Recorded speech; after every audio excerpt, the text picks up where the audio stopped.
Signal me. Has LTV said we're on? Like 15 seconds, like. Did they? Yeah. And the chair did not acknowledge that because the chair didn't hear it. Stand by. Why am I wearing sunglasses? Oh no, good reading glasses. So it's yeah, I know, really. Well, you never know. Okay.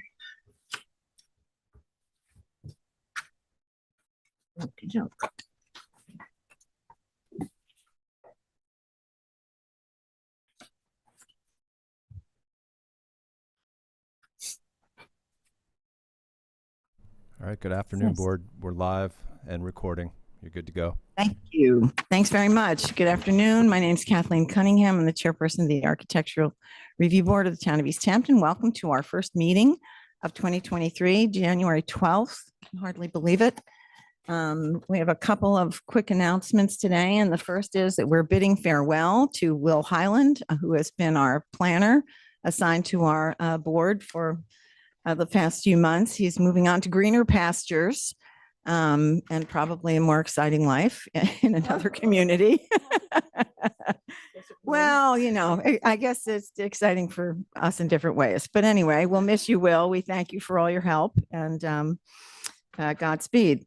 And then I would also like to congratulate our veteran board member, Diane Benson, who has been re-upped for 5 more years, which is wonderful news. We're very glad to have a steady hand among those on the tiller here, and welcome back, and thank you for your service. Thank you very much. You're quite welcome. All righty. So we are going to start, as I like to do. One thing I'll just tell the public, you're all welcome to stay for this. It's riveting, of course. But at the end, we're going to be discussing our policies and procedures, which is how this agency operates, how it forms its own rulemaking, how we observe different patterns of behavior and treat different applications and so forth. These were adopted in 2007, and it's time for an update. So after we do all our applications, we won't make you suffer through that.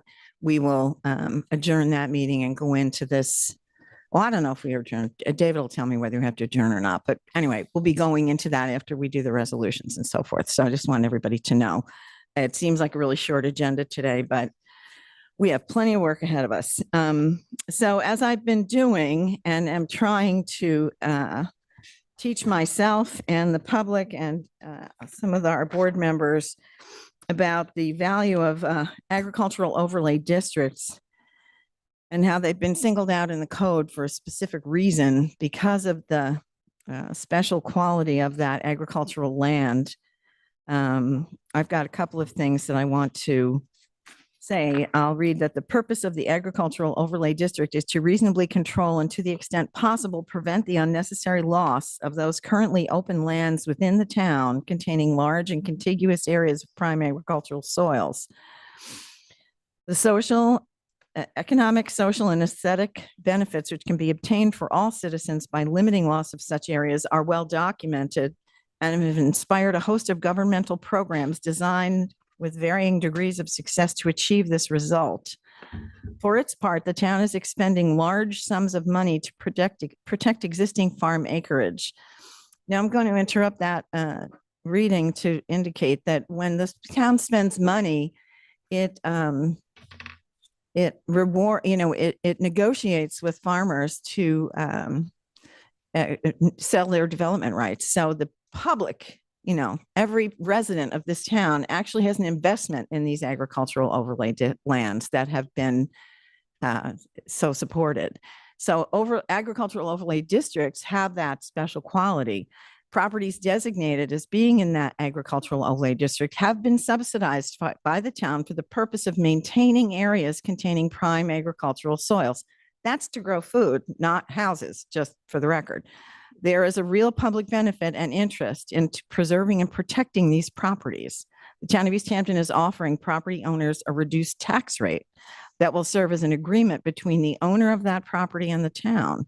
The purpose of the tax rebate is to encourage the protection, control, and to the extent possible, prevention of the unnecessary loss of these currently open properties within the town. further to that, I just want to read something. I was reviewing the code this afternoon because it's so much fun to do that. Just with respect to agricultural land, because I think this is an important feature. Oh boy, now I can't find my paper. Oh, here we go. In the legislative findings in the code section 134-1, it is declared the policy of the town of East Hampton to conserve, protect, and encourage the development and improvement of its agricultural land. The amendment to the town comp plan adopted March 3rd, 1982, excuse me, outlines the importance of agricultural to the town, the danger to farmers and farming resulting from continued development and means of protecting agricultural and preserving farmland. So for those of you that have had agricultural overlay applications and hear us pushing on this time and again, it's because the code directs us to do that. It's not just an opinion. Among the benefits of agriculture are an available food supply, economic prosperity, preservation of environmental quality, and the maintenance of our unique rural character. Okay, that's enough for today. We'll move on to our agenda, and I don't know if board members had a chance. We had an amendment to the December 8th meeting. Did anybody get to see that? Did you send that around, Julie? Is it attached to our agenda? Okay, so we won't be voting on December 8th. We'll vote on December 15th. I'd like to have a motion to approve the minutes of December 15th, please. So moved. I may have a second. Second. All in favor? Aye. Okay, so on we go. All right. We'll amend send that amended version of the minutes around and take care of that at our next meeting. First item on our agenda is a change to commercial. It's Sylvan Realty, Suffolk County Tax Map number 300-161-4-9. Frank, this is yours. Is the applicant present? Oh, right. I forgot, Rick, that it's you. Hi, and Happy New Year. Good afternoon. Happy New Year, Kathy. Good, Members of the thanks. board. Thank you. We're Richard gonna have- Allen speaking. Yeah, we're going to have Frank do it first, and then we'll call on you to, Okay. Frank will give us his overview, and then we'll. Yeah, all I was really going to do is introduce Frank Campione. Yeah, okay, Thank that's you. fine. You can just let me have this Frank do his thing, Oh, and then sorry. we'll introduce your Go ahead. Frank. Okay, thank you. Okay. This is an application to modify a commercial building, currently a one-story building that is El Turco Restaurant. This application proposes to renovate and expand the existing building to become a 17,197 square foot mixed-use commercial building. This application came before us in October, but was viewed rather unfavorably by the board, and the applicant has come back to us with some notable changes to the exterior. Based on my review of this application, it seems the changes to the building are as follows. A 6,881 square foot ground floor of which nearly all is commercial retail space. The ground floor will expand southwards into the parking lot, of which there will be 48 paved parking spaces in what is currently a gravel parking lot. A new second story of 4,961 square feet to be mixed use office and residential space. Part of the second floor sits outside of the first floor. Comments to our October review of this application include the following. Reduce the scale and massing of the proposed building to better harmonize with the surrounding neighborhood. Reimagine the architectural roof lines, fenestration, and details so that they relate to the context of the built environment in the town of East Hampton. Propose a material palette and color scheme that relate to the context of the town of East Hampton. The applicant, to their credit, has made some promising changes to the architecture. The building conforms more with some commercial structures in the town of East Hampton. The proposed siding is now natural cedar shakes, and the spire, which on the previous application, which exceeded the building height, has been eliminated. That said, I still find some problematic issues. The ephes white facades, particularly the entry colonnade and feature tower facing the parking, give That's visual good. mass to the building. That's good. Thank you. Overall, the proposed square footage remains unchanged since the last application. The program, commercial space and apartments upstairs, is unchanged. In the last meeting, the board requested the applicant reduce the building scale and massing, and it is my opinion that the scale and massing has not been adequately reduced here. Okay, great. Rick. Thank you, Frank. Richard Whalen, the attorney for the applicant, which is Sylvan Realty, accompanied by David Brown, who's the development manager, and by Frank Campione, who's the architect. And I think Frank will do most of the speaking here today. This has been before the planning board now for the better part of 2 years, I believe. We had a zoning board of appeals determination in January of last year. It's almost a year ago, granting variances for parking and certain setback variances. The planning board, in my view, at this point, I think is happy with the basic site design. The architecture of the building is now subject to your review and approval. I just will say that we're not interested in reducing the square footage in terms of the building floor area. The GFA of the building is allowed by zoning, and we intend to stick to that GFA. So if there are things that can be done regarding the architecture to make that more palatable to the ARB, that's, obviously we'll do everything we can reasonably do to accommodate you, but we're not going to make the building smaller. That's a given. We are providing 2 affordable housing apartments as part of the project. That was negotiated with the planning board. Is it affordable housing or is it Affordable, yeah, they'll be affordable apartments, yes. They said it was tenant housing or employee housing, not affordable No, housing. it will be subject to the town's affordable guidelines, whether the people in there are third parties to the property or whether they are employees of tenants is not determined, but they will be subject to the town's affordable housing guidelines. Okay. So that's really all I have to say. I mean, I think that Mr. Campione's did a good job of showing that the building right now is compatible with the surrounding neighborhood, and it's a very small commercial neighborhood. There are only about 5 or 6 commercial lots in that area. We're talking obviously 3 Mojave Road, just south of Jackson Street and near Oakview Drive. The only other comment that I wanted to make on that is, in terms of building height, theoretically, the allowed building height is, I will leave it to Frank to tell you exactly what it is. I know we're well below the allowed building height, even for a gabled roof structure. So I think it's kind of difficult to say that we're overmassed for the site, but I will let Mr. Campione address you on those points. Okay, thank you. I had one other question. The first set of commercial buildings that you were comparing it to, that is Railroad Avenues in the village, right? Not the town? Yes, Railroad Avenue in the village, yes, that's correct. Welcome. Hi there. Thank you very much. Happy New Year. Happy New Year to you. Frankie, so we don't get confused, most people call me Frankie. Been a pleasure to work with a client here, and I apologize that I was not here at the last meeting. No apology necessary. Had to take my lashings for me.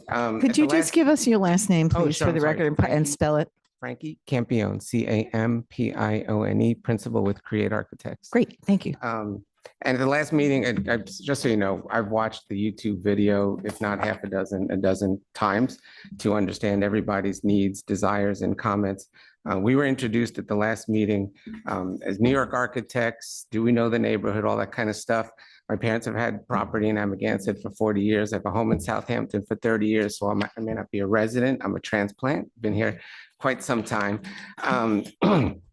Dad just refused to build out east because if you can imagine the traffic 40 years ago versus today, and he used to complain about it then, he'd be complaining about it now. So I apologize that it wasn't here last time. We were introduced, I think with a little bit of a bias as the architects for Tanger Outlets in Riverhead, which we're actually proud of. It's Tanger's flagship at 750,000 square feet.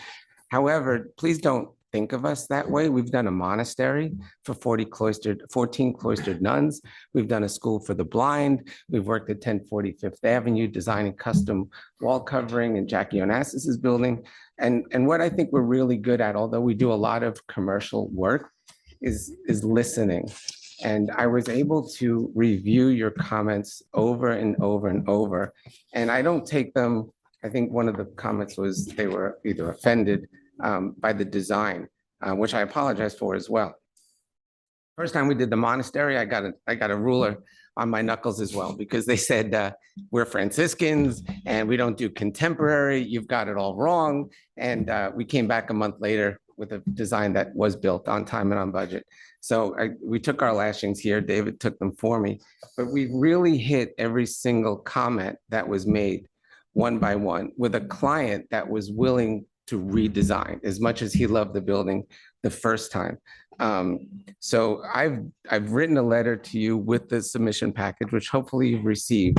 I also have, if I'm allowed to submit, sort of how the takeaway from each comment and the build back got us to the point that we're at now. So if you want me to hand them to you, I can. I have enough copies from everybody, but one by one, we've addressed your comments, such as remove the gable, remove the triangle element on the front of the building. And if you want to peek through these, you can.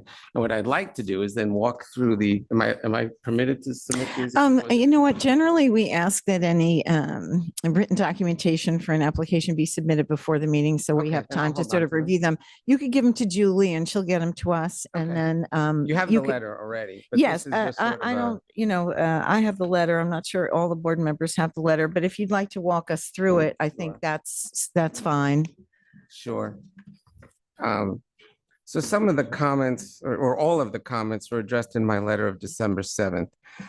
There was general concern of the aesthetics of the building, that it's a two-story structure in a traditional one-story community. I understand that. You've heard from Rick. That's the program. That's the program they've gone through with planning board. So I can't address the size of the building. That's what the client's program works to make his performer work, as well as the requirement to put the affordable housing in. So we're not permitted by the client to reduce or change the program. But with the aesthetic changes, we want to make the building less obtrusive. So a completely new exterior design is presented in its entirety, more in keeping with the East Hampton context that was delivered to us. The first page, although you are correct, sir, some is the village, some is the town, illustrates the commercial architecture that is out here already. Comment was made to remove the spire on the tower element. The spire has been removed on pages 8 and 9. Comment was made to remove the gable triangle element. If you recall, there used to be a large triangle element in the front of the building. We were doing that actually as a way to reduce the scale, to actually, in our mind, we were trying to bring the scale down. Gables are prevalent throughout the Hamptons in general, but we removed it as requested. Comment was made to remove all hip and mansard roofs from the facade and replace with flat parapets in an attempt to make the building look lower. So we have removed all of the hip and mansard roofs everywhere and replaced with flat parapets as requested. That's shown on pages 8 through 16. Comment was made to eliminate all synthetic materials such as cementitious siding and AZEC trim and replace with natural materials. So all exterior buildings have been modified, now include natural cedar shakes and wood trim. I heard the comment about EFIS. That's just being used at the tenant sign band, but that could easily be replaced with wood if that's deemed more appropriate. I don't think the owner will have any objections to that. Comment was raised regarding visibility from 3 Mile Harbor as well as adjacent properties. So the landscaping has been indicated on the front and rear of the buildings to illustrate its relationship to all the natural features. There was also a rendering which we've removed from the package because it's not a view you could actually have.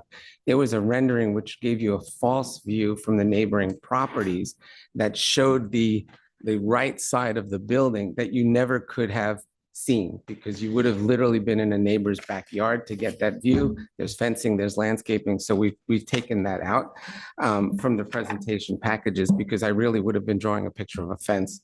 But now what you see in all the plans is accurately depicted to the landscaping per the plans that have been approved by site plan. And those are featured on pages 8 through 16.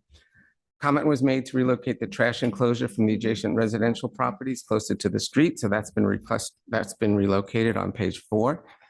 Comment was made that the building seemed massive, at one point calling it, and I quote you, a mega store. And a comment was made similar to the Home Goods in Wainscott as a good example of keeping a large building looking small. I just want you to, I think there's a false perspective on the size of this building, and it could be the way that we rendered it in the past presentation. Just for guideline, Home Goods in Wainscott is 15,000 square feet. This building footprint on the first floor is 6 and change. So we're not even as big as Home Goods on one level. We're multi-level, and hence 6 plus 4 plus the basement, but we're not as big as the Home Goods in Wainscott. And I think the renderings previously, because we drew it flat, what you see now is we've made it brighter at the elevation that's closer to you.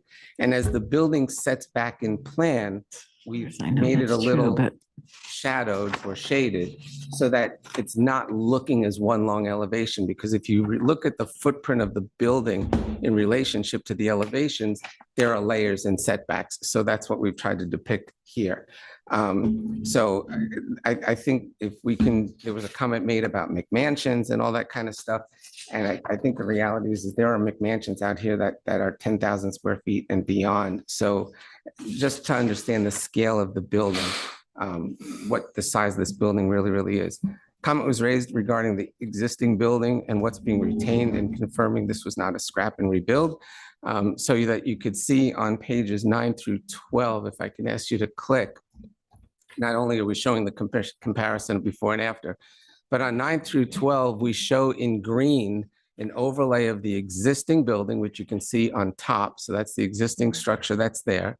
The second picture depicts the relationship of the height and scale of the existing building overlaid onto the proposed. And the red on each page will show you what we're retaining from the existing building to the proposed, because we are reusing majority of the existing building where we can and taking the roof off. The previous design kept hip and gable roofs and essentially added a second floor. Now we've added the second floor and removed those hip and gable roofs, which were higher. But I think this time around, we show you elevation by elevation, what's been retained and the scale of before and after. So if you look at the green of the height of the mezzanine that was there before and the roof lines that were there before versus where we're at now, obviously we're a 2-story building. So we're going to be taller than the existing, but really scale wise, when you're able to compare them, I don't think it's as grand as everybody may have thought it was during the last presentation. Comment was made with regard to the exposure to the nearby residential. I touched on that briefly with regard to the viewpoints. We've removed those renderings only because they were ineffectual with regard to the view that you would really be getting from here. A request was made for more fenestrations and articulation on the sides and rear of the building so that we didn't have blank walls on the back side of the quote unquote back side of the building. So that's been added as well. And they all relate to what's happening on the inside of the building. So they're not fake windows, they're real windows when they are accordingly. Comment was made to remove access to the second floor directly from the exterior of the east side of the building, which was a remnant from the existing structure. That was actually a mistake. So thank you for catching it. And we've corrected that on pages 4 and 10. So that was where you had the access up to that, what I'll call mezzanine level. And on the previous submission, that exterior stairwell was still shown and you questioned why, how you were getting there. It wasn't in the plan, but it was in the elevation. So that's been cleaned up. There's no access on that side of the building up to the second level. Reference was made by the ARB board as to the martial arts studio is the highest building in the area. Please note, we believe the example provided by the ARB has a peaked roof of about 25 foot high. I'm not sure if that's a 2-story building or not, but we've removed all our peaks as requested, and we're well under the maximum height of 35 feet, really topping out at about 26 feet, if I remember correctly. Let me just get there quickly in the back of our page. So we're 26 feet at the top of ceiling framing with cornice and a widow's peak going around the top of the building now for articulation and aesthetics. So I hope we've really addressed every comment that you've made during during David's presentation of my work. And if there's anything else that we can do to accommodate your desires, the owner I think has been really willing to work with us as much as he loved the last building. He said, Frankie, just do what you have to do, because we really like to develop this. We'd like to get it going. You've heard Rick say that they've been at this for 2 years prior to our involvement. And he thinks, quite honestly, he thinks the second building is as handsome as the first. So he's willing to build either. So if you want to go back to the old one, he'll do it. And if you want to let him build a new one, he'll do it. okay, thank you. Does the board have any questions for Mr. Campione? Am I pronouncing your name correctly? Yeah, Frankie's fine. Or Frankie? I Or- would ask first, Will, just so everyone is reoriented with the site, can you bring up the site photos? Just run through those so people understand. There you go. I don't know if you went through those when I was reading the. No, he didn't. Yeah, there was no, yeah. Right, so there's the view of This the is the street. existing building. Yeah, this is the southern elevation, right? South elevation Yeah. facing the parking lot will Right. be developed. That's furthest from the street, Right. looking back at the street.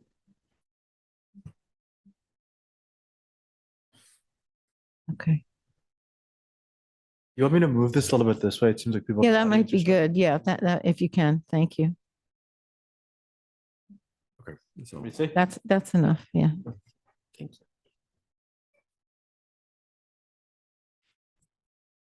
Okay.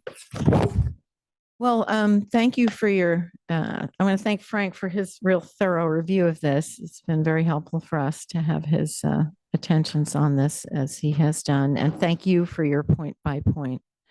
I want to say rebuttal, but you know, No, you're, no, we took it as constructive criticism. no, I That's understand. not- The word's failing me, but anyway, I appreciate that you went through each, you know, that you've given it the time and the energy. This has been before us. I think it's been before the ARB. Yeah, I think it's maybe its third time, and this is the second time for me on this board. And I was on the planning board when it came before the planning board for site plan, which was, you know, probably 3 years ago, if I'm remembering correctly, when it first, you know, the first go around. So it's been around for a while. I think one of the challenges that all of us are facing with this is that this is a mixed use area. It's not really a commercial district. You know, it, as you know, it neighbors, there are residential properties around it and even across the street. So the martial arts studio and the, oh, I can't think of the name of the nice Irish man. Anyway, who has the, you know, stone business across the street there, or neighboring the martial arts studio. Those are the only, say again? Thank you. Are the only other two commercially zoned properties. Even the gas station on 3 Mill Harbor Road is a residentially zoned property. So it's a, we don't consider this a commercial zone as much as a mixed use zone. And that also, that affects our assessments. You know, it's not like you're being fit into the downtown commercial area.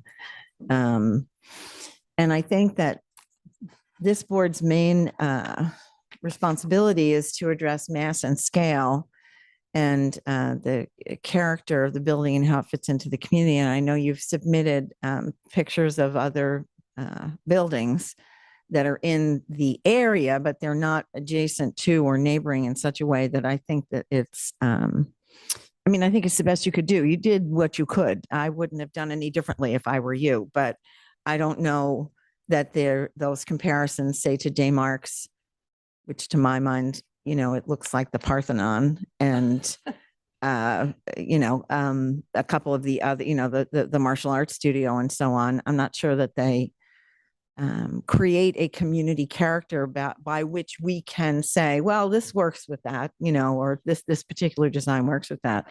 So we are still in a position where we have to sort of look at what you're presenting.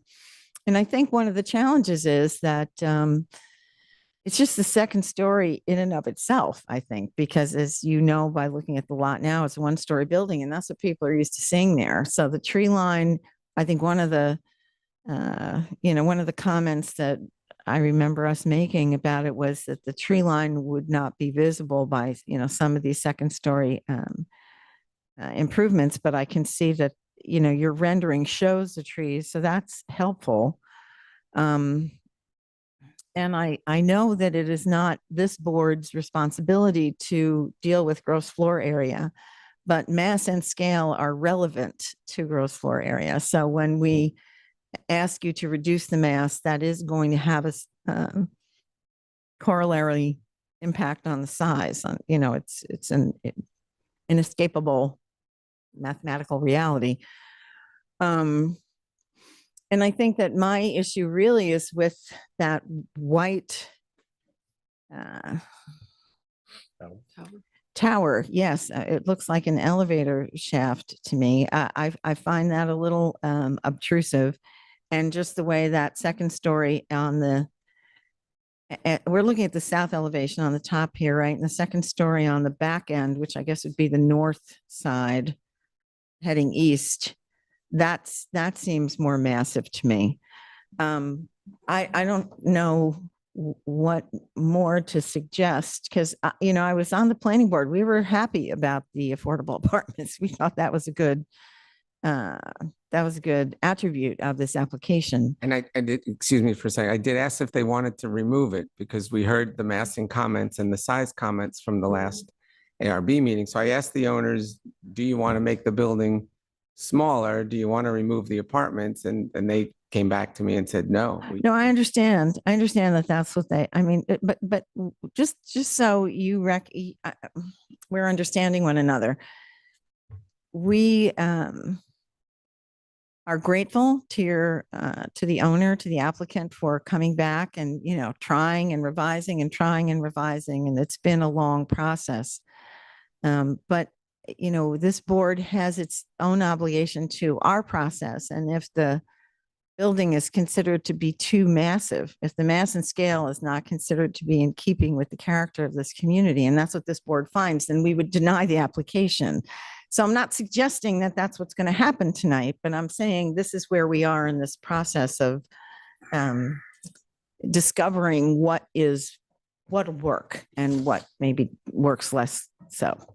So, this is Frank's application. He's also the architect on our board. He has a professional expertise that he is applying to these assessments. And so his opinion means a lot to us. So I'm not sure. It's only one opinion. Well, it is one opinion, of course, and I'm not trying to overweight it, but I'm saying it's a very considered and professionally trained opinion. It's that means something. So, and he's one vote. He may vote against it, and the other four of us may vote for it. We've had split votes before. We're not always a unanimous group. There was a suggestion at the last meeting to reach out to, I think it's a historian or another consultant that's very familiar with the town. We did reach out to him. I spoke with him Bob Hefner? 2 occasions, correct. And asked him if he would either join the team or provide criticism. The owner was willing to pay him for that service. Don't quote me on this, but I think the term he used, this is not something he would want to get involved in. It's not in his wheelhouse. He doesn't do these types of buildings. It's not a historic building. His forte is working on Right. historic buildings. That's not So he did not surprising. want to Right. consult with us, but we did. I wanted you to be aware. No, I appreciate that. I mean, Reach out to everyone you asked us. right. No, I appreciate that. And I really do want to underscore that I think the applicant and his team has been really receptive to all the feedback they've gotten, because the very first thing you brought to the planning board was like pink and orange, or it was. Well, that wasn't me. Well, not you, but your applicant is a whole different team. So I'm saying it was a wild design. So it's been a very long journey to get to this point. And I want to acknowledge that it's not easy and it's expensive, and that we're grateful for that. But having said that, I need to hear from my board members about what they feel about the mass and scale, which is and the character of this building. I think this is an improvement over what you've submitted before. I think it's definitely better, but I still think the second floor is a little overwhelming to me for the site and for the community. But I would like to hear what Chip and Esperanza and Diane have to say. And Frank, unless you have something else you want to throw in. Well, I do have some comments, but I'll let the. Okay, great.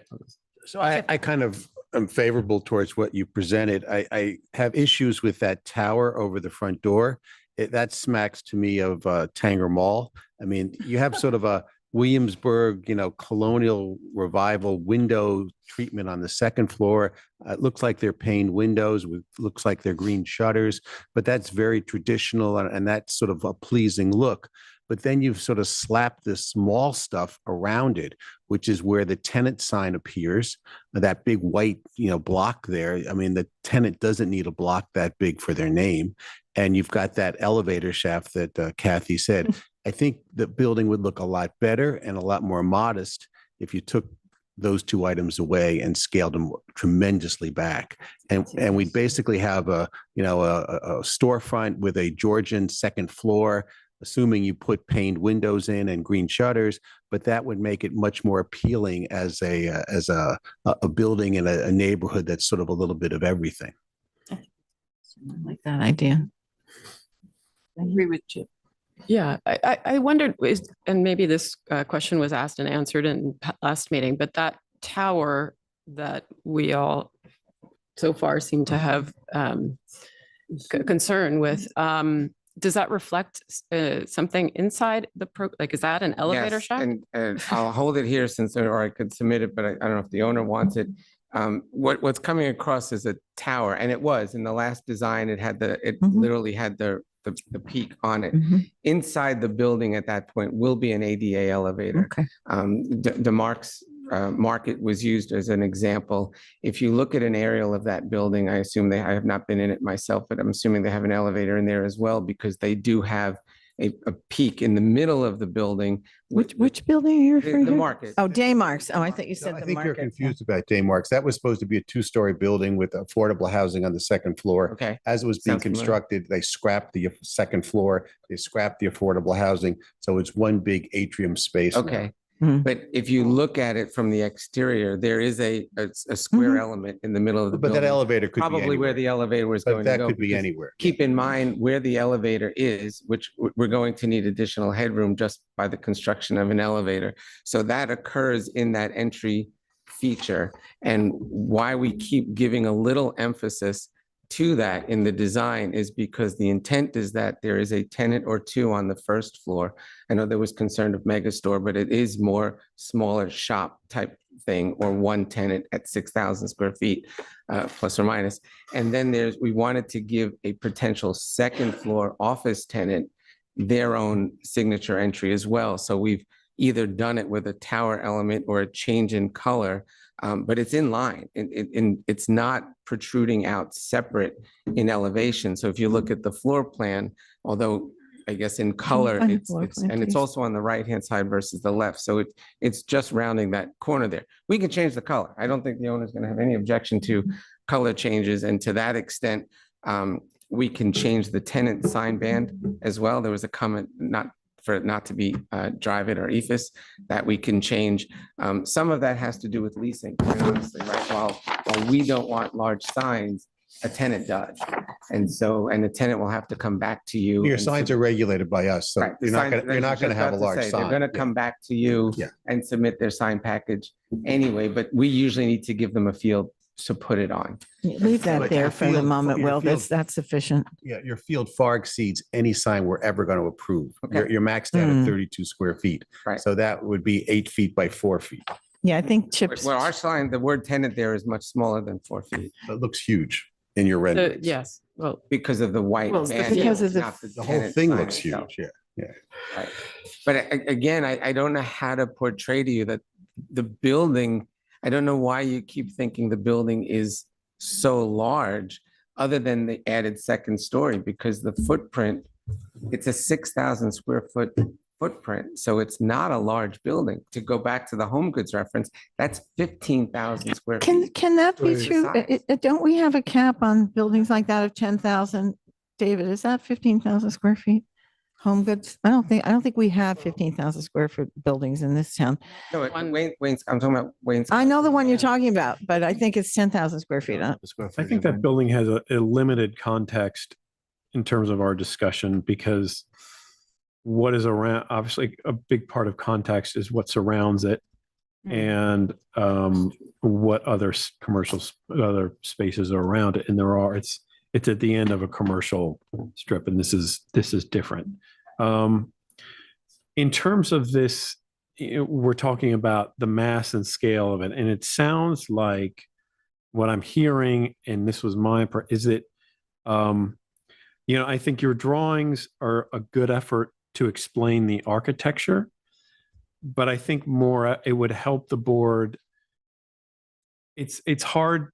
We've said this. It's hard to grasp, like, what is the scale of this relative to, it's just like the absolute scale of this is kind of hard to see. One thing I might suggest is if you had a smaller section on the south that showed the road, because I do know that this is set down a little bit in elevation from the road. And so if we had sort of a section showing a greater scale of where this is in the context of the road, that would help. Should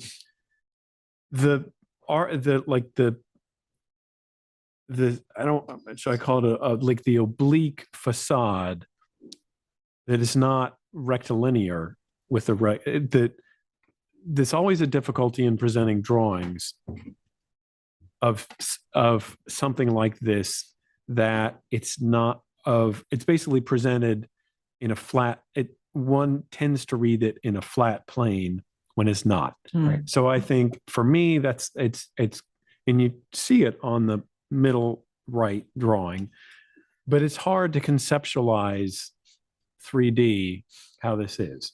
Now, I don't want to come out outright and say, can you give us a 3D model? Can you, I mean, you got the massive model. I got one. But if I can expand on what you're saying, if I may, you're correct. We're drawing everything that you can see in this view if you're standing on this side of the building, but this is the elevation that's the street elevation. Right. That's going back on an angle Mhm. Right. in a Yeah. distance. If we could beyond. show, what Right. is that page? Which is hard to, 7 yeah, of the I plan- understand. Well, page 7 of the presentation, I mean, people have seen the plans, but, I don't know if this is like in a Revit model you have or something, but like a 3D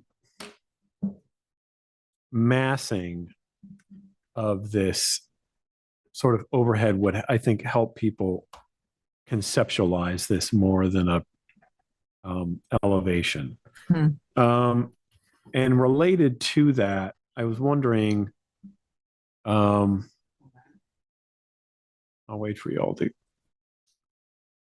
the old stuff. Mhm. Yeah, I'm not sure. Oh, Okay. Okay. We I mean, didn't get this into the I know package. renderings are a lot of investment. They take Oh, time. Like they're done. We even just didn't have the chance to submit it when the Okay. package was due. No, it's okay, I We've do gone think around the- they are important. About this tower, people are calling, and I understand what you're trying. Sounds like what you're trying to do is visually announce something that's programmatically different, and that the entrance there is linked to the second floor. It visually draws you up. It sounds like some people on the board have an objection to that, is it's adding to the visual massing of it. Yeah, and What that I'm- cap on top of it too. I don't What know I'm if that's wondering structurally is- required for the elevator. But Does that entry have to face is there a way in which you can Hmm. have this entrance that's maybe not competing with the commercial space, like it's off to the side a little bit? Because if it is residential, I would think a bit of privacy in the entrance might actually. Or even office. There's an There's office an up there office. too. Okay, Yeah, but you but- can still have, it's a good idea. I'm just suggesting it. Again, these are suggestions. These are not Yep, saying I'm do it. writing them all down, sir. Some smaller things, the Widow's Walk. I think that's maybe something that could be, I'm not sure if it's needed, that might reduce the scale massing of it. In the elevations, it's mentioned the stone base. I'm not sure if that's needed. That's my own opinion. I think it's that stone base might actually give some sort of added like weight and mass to it. Might lighten it to not have a stone base.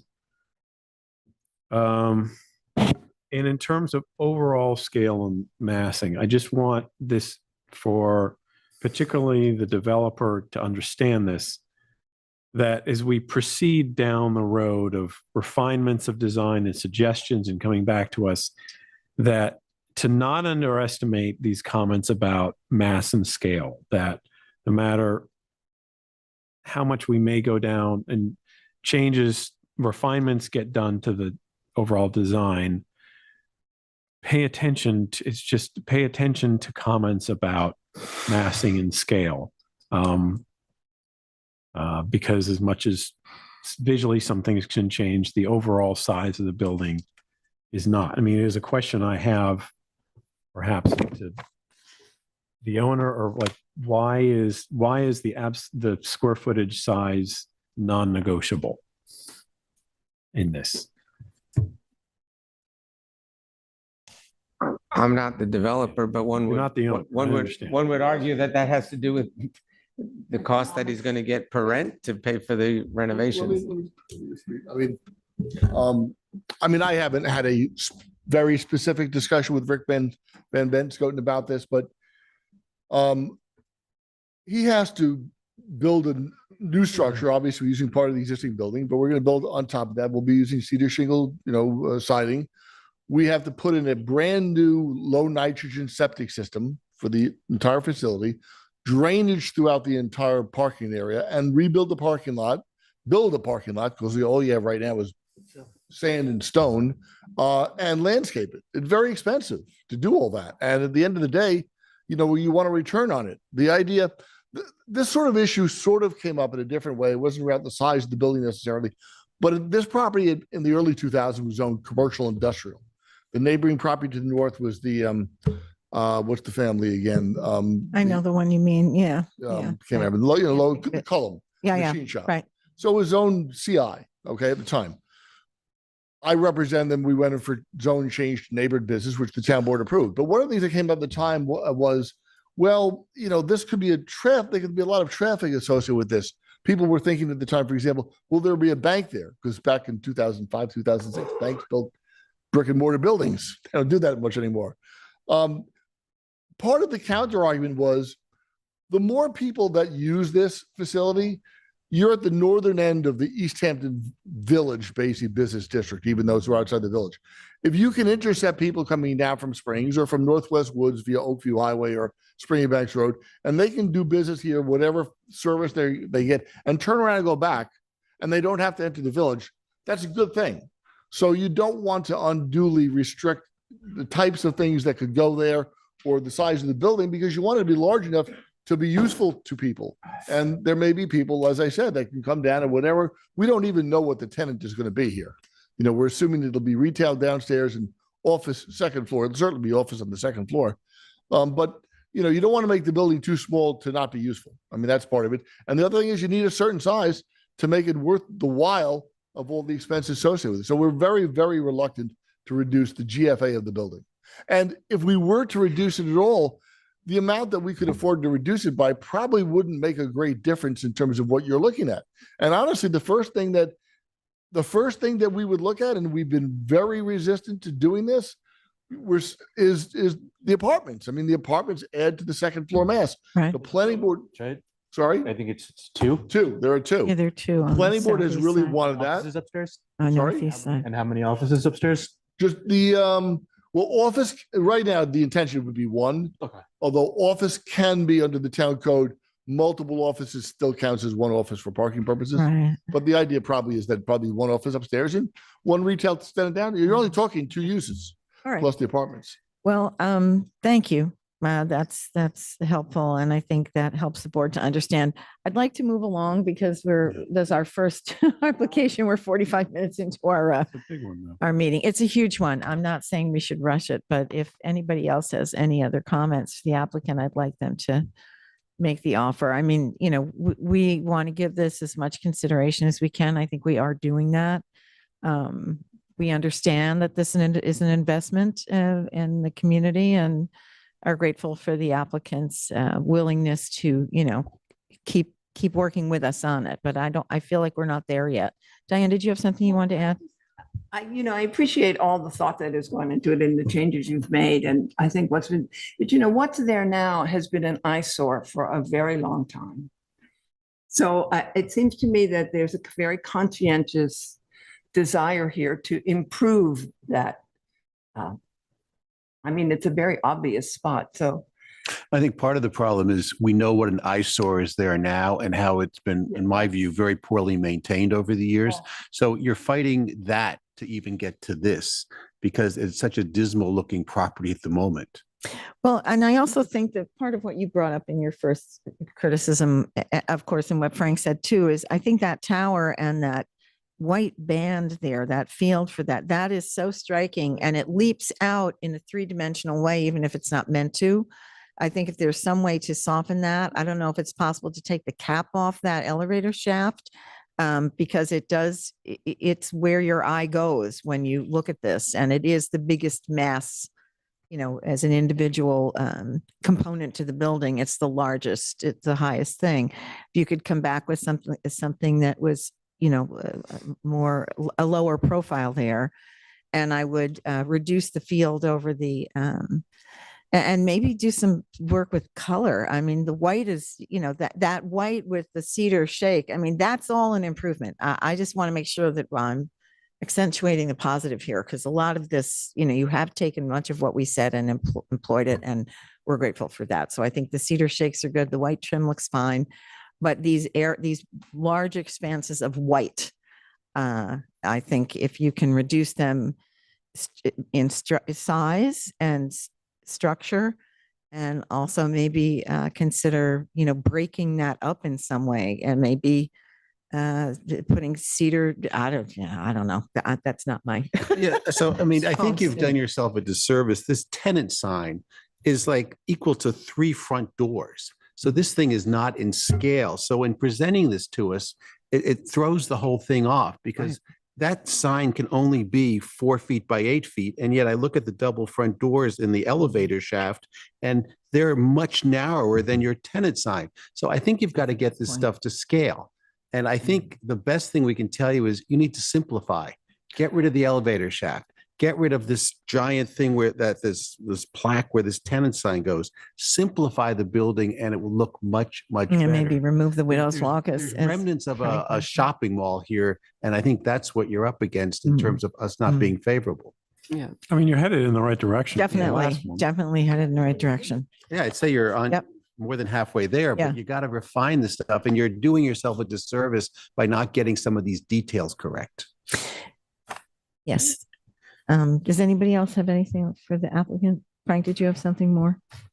No, I would also just say I appreciate the time you spent listening to our comments. Yeah. Me too. It's give and take. And again, you see me writing with a water cooled pen here, so I'm taking all the notes so I can address them again accurately. Not having done this before your board prior, we did, and it was the holidays, so it might have been tough to get correspondence back and forth. Thank you. In some other jurisdictions we've worked with, rather than wait month to month to month, we've either been able to informally submit, get comments back, and or have a charrette working session with improvements. I do that all across the country. Is that We an might be option able with- to, you might be able to do that with Frank, who is your thank you, the committee. I want to say committee, but it's not the term we use on ARB, but the committee on this, a board member representing this. So, but let's work through Julie. You can contact Julie and we'll see if we can set something up. I think that would be really helpful. And if Frank has the time, he might be able to, we'll see what we can do. Okay. Okay. Even if we can submit Sure. for preliminary. No, and comments. we'd like you to spend less money on it and give us more concept than, so that we can give you the positive feedback you need and then come back with the big horse, dog and pony show. Right. Okay. Appreciate it. All right. Thank Thank you, you. Frankie. All right. Next up is You. Right. Bye. Rick, are you here for am I saying goodbye to you or are you staying on? Okay. Bye. Good to see you. Okay. Thank you. David McGarva, Suffolk County Tax Act number 300-118-1-63. Is Mr. McGarva or represent? Hi, Dave. My goodness. So this is mine. I had a couple of photographs of the site. This is for a horse barn at 181 Middle Highway. I'm surprised it's under change to commercial. Is this a commercially zoned lot? Middle Highway? Can someone help me here? It's A2, it's a residence, it's residentially zoned, so I don't know. Well, anyway. Come to the podium if you would, Dave, and just identify yourself, please. Hi, my name's David McGarver. I'm the resident at 181. I own the property there.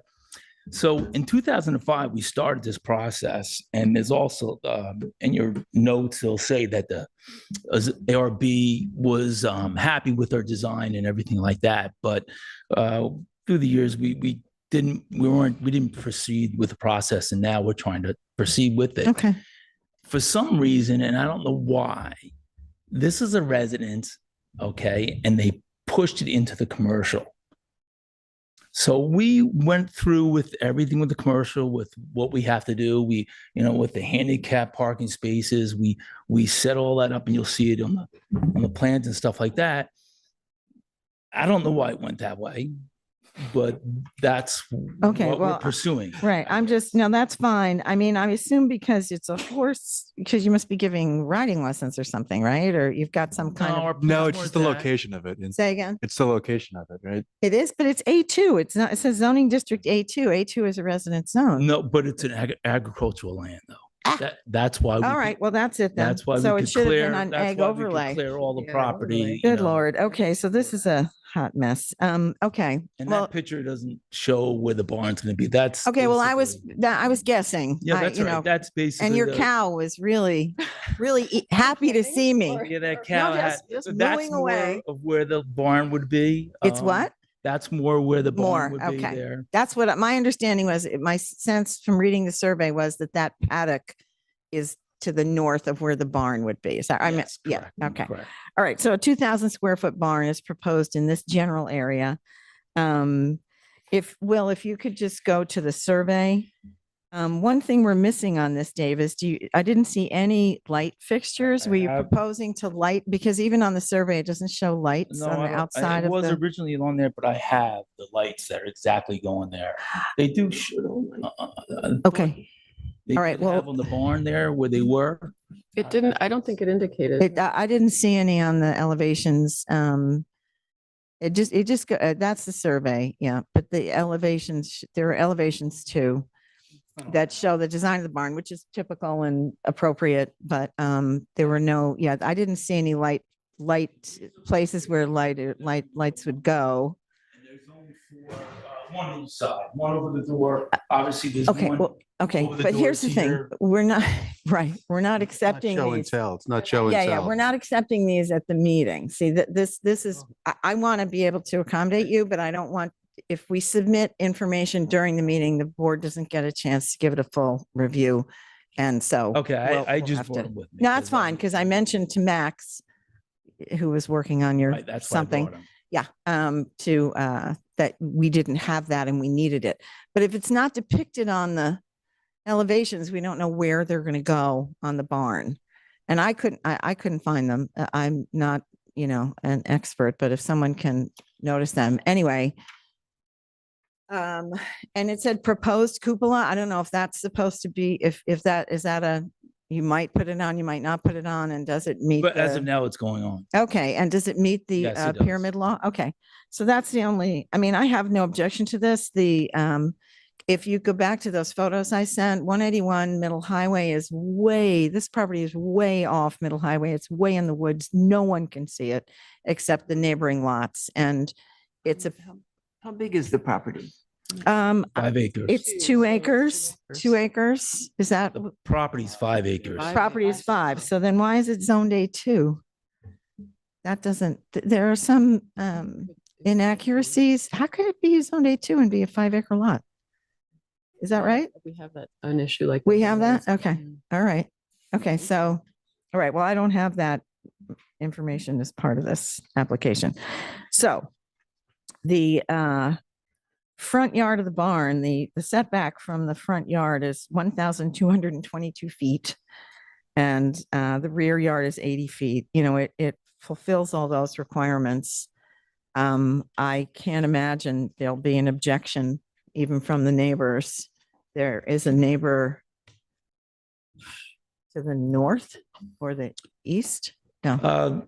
There's a neighbor to the east, Okay. that one, but we put pine trees all through there. Uh-huh. Um, Okay. And on the side, And that should screen it from the neighbor. Yep. Yeah, Mhm. okay. So it's, Now I know you're proposing a manure yeah, receptacle. yeah, pit. You Okay. know, It's,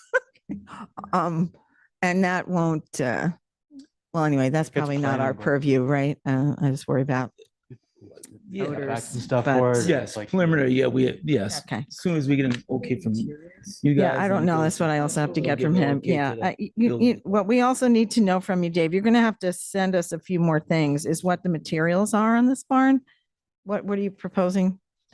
I think it wasn't written on there, the hardy board panel, board and batten. It should be on the plans. Oh, okay. Okay, and then I it didn't also, notice that. this What color? is, it should say Arctic white and the shingles are on there too. Okay, and is there trim and what color is it gonna be painted? It's all white. whole The thing entire is- barn is white? entire one. Everything is Oh, Arctic boy. white. Hardy Okay. board, That's gonna be a White. real, Arctic white. And then the black lighting. I don't see where that's. asphalt shingles? It says asphalt No, shingles. they're on this little. this Yeah, no, I little- understand, but if you said the whole barn. I don't think the stuff is spelled out. Asphalt pewter gray. I have a- Shield, okay. I have it right here Fascia- too, if the you want to fascia see is it. white, typical window and door trim white, barn doors, vertical white. Okay. Yeah. Roll up roof, barn and batten, okay. No, Yeah, so the whole it's thing too is gonna be dark. white. Even the doors, everything Everything white? seems to Excuse be me? white. The doors and everything is white. Yeah. Yes. I might ask you to change the siding to call it to a different color. I think it would blend in a little bit more. Well, if you look at Everybody could the see houses in that area, the house in the area, everyone's turned to white with black trim.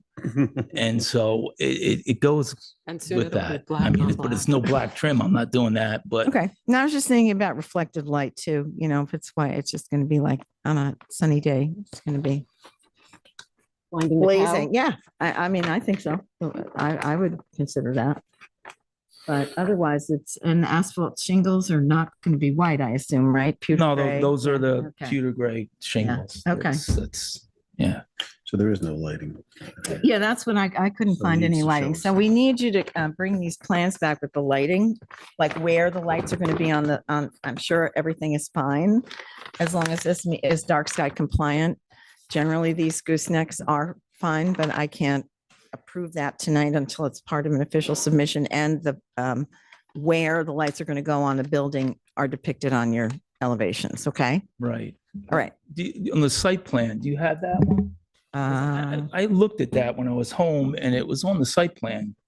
Sanitary. The lighting, Where the lighting, The lights lighting were. plan? No, you. If, I don't know if you have that one. I don't know why it's not there. Might have been one of the original ones when we did it in 2005. Proposed barn. I just have proposed barn and wells. I don't have any. No. It needs to be on the renderings. And it should, and the bottom line is it needs to be on the renderings. The elevations show us like the picture of the barn, so it needs to show where Sure. the lights are Yep. on each elevation. It seemed unlikely to me that you weren't going to have lighting on the barn. In general, we wouldn't even have seen this application until that was submitted because it's sort of incomplete at this point. Right.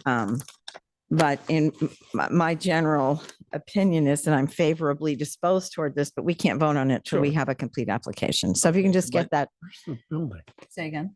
I'm sorry. Oh. Okay. Does anybody have any questions through the applicant? I No. was just one very simple question. The around cupola that the you're planning pool. on adding, is that it's a Oh, they glass depict it. or Where's the building? like a solid? This is the survey. Yes, solid with So- the weather vane on top. Okay, so it's not glass. Parking.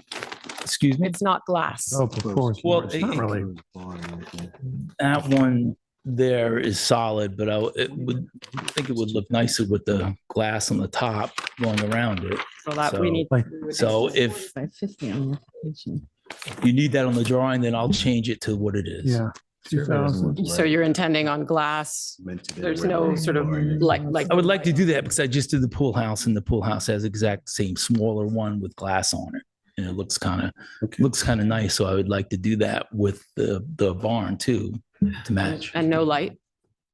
This is in the ag. Because if it overlay? has glass, it could, There's no light inside of that. Okay, if this is in the agricultural overlay district, is it ag overlay? I think I don't- correct. I think that's correct. All right, well, we'll have to find that out because that might mean different criteria, but why don't you just get those other details to us and then we'll try to get you back on as soon as we can, okay? Great. Okay, And if you have any material samples, submit those. right. Ahead of time. He has them. Yeah, Yeah. yeah, So yeah. Okay, Hand them over. I hand him. And you can give this to Julie too, because that's the light fixture. Okay. Okey doke. All right, thanks a lot, Dave. We'll see you soon. Okay, next up is fences, walls, gates, and berms, 520 Abrams Path, Suffolk County Tax Map number 300-168-6-9. Is the applicant or representative here? It's 520 Abrams Path, Tara Burke. Hello, Mr. Hammer. Happy New Year. Chairman, Happy New Year to you guys. I think Thank we're you. past the half-life for saying Happy New Year, but What's that? we haven't seen you yet, so. Yes, you haven't seen me fair. yet. Yeah, I say Happy New Year for everyone I haven't seen and, Right? No, yeah, okay. yeah. I mean, it's, and you know, spoke so fast, I literally couldn't understand it. well, gee, I'm just trying to move things along when I can. That's Okay. good. All right. This is Esperanza. She'll give us our take and then we'll cut to you if we need any further review. Okay, thank you. This is an application for a driveway gate. It's an existing driveway gate at 520 Abraham's Path, which is just north of Montauk Highway. The existing gate, I measured it at its highest point of the gate because as you see here, it dips down in the middle, is 73 inches at the highest point on each side. And the pillars, including a cap, well, the two caps actually, are between 78 and 79 inches high. It's a manual gate, so there's no call box. And I just, as a matter of context, this is one of two driveway gates that I saw on this little block, which is just south of Hump Lane, I think it's called. I mean, this is like Poseyville, and there are open yards and, sort of fishing equipment, and it's harkens back to our past here. So I'm not entirely opposed to the design of this driveway gate. It's also, I should add, it's I measured about 22 feet from pavement. I think that the submission said 20 feet. It's somewhere in there. And it does feel a little imposing despite the translucency of it. So that's my appreciation of it for this particular neighborhood. Okay, thank you. Would you like to make some I comments? think I can confirm most of what you said. I just went there before I came here today because I was aware that the posts are 70, I measured them at 78 inches, and I knew they would probably have to be cut down. I wanted to drill into them just to make sure there wasn't like steel or anything. So Oh, it should okay. be easy to lower them. Oh, In good. terms of the gate itself, I think it's actually pretty, it's see-through. It doesn't seem imposing. And the reason I'm here today is when my client bought this several years ago, they bought it from somebody who had done some work to the property. They got a CO in I want to say it was in August. My client purchased the place in September, October. Very soon after, this gate miraculously appeared. I didn't physically visit it. We had a CO that included the pool that was just completed. This gate, I never noticed. So when we found out about it, I went, oh boy. And then I measured it. I said, all right, we got to cut these posts down. They're, I think that's like 5 1/4 inch, but it's basically 1 by 6 that's been mitered around some form of a structure. I have no problem lowering the post. I didn't measure the actual height of the gate. I had it at 72 inches at the highest point, and the middle was like 68 or something, 68 inches. So it was right on what I thought was allowable, other than the two posts. The reason I might not have even seen it is when the gate is open, and it normally is, the the owners just close it when they leave, but you know, it's not locked or anything. You can open it. There's a fairly significant tree that blocks it from the road. So when it's open, you wouldn't even see it at all. They just close it when they leave the property, which is, you know, over the winter, I suppose, or other than weekends. So I'm happy to cut the sides down to the 72-inch maximum, but I didn't think it was over height. And I think the building department measured it too, is my recollection. Okay, does anybody have any questions for Mr. Hammer or Esperanza about this? Anybody want to weigh in on this? So we'd be inclined to approve a 6-foot high gate with the post cut down to the same? I'm not sure if I'm so inclined. Oh, I mean, I think I'd prefer a lower gate, you know, and as you say, it's always kept open. I frankly don't see much point in a gate. It's Yeah, I think that, used, so. yeah, I think that the, Well, I do believe that the owner wanted the gate because they have grandkids. They're only And- closing it when they're not there, apparently. Well, they so- close it when they're in. Yeah, the kids I are don't know in. that Just- I 'cause, mean- it is a really busy road. I mean, Abraham's Path is about as busy as Route 27 in the middle of the summer. So I think that's why they would want a gate there, is to preclude the kids being able to open the gate, grandkids. It's an old East Hampton family. This isn't like Johnny Come Lately. There's somebody that the parents bought this for their grandkids to come visit. right, well, that's fine. I mean, I understand that. I have children and grandchildren myself, but I think that, our responsibility is to look at the size of the gate, the transparency of the gate, and the gates in character to the neighborhood. And if there's only one other gate on the road, then it brings into question whether gates are something we want to see all up and down the street, because it makes a big difference. So I think the transparency in this gate is great, but it is, you know, the pillars are too tall. And I don't think it would hurt anything to bring the size of the, you know, the height of the gate down a little bit. I'm not a huge fan of the framework that's holding up those vertical slats, I have another picture that you might. but because that's what you see mostly, which, you know, That's how it looks from the street. from the, I across the see. street. Yeah, okay. I just wanted also to show just the open yards. Right. Yeah, it does. It is quite different.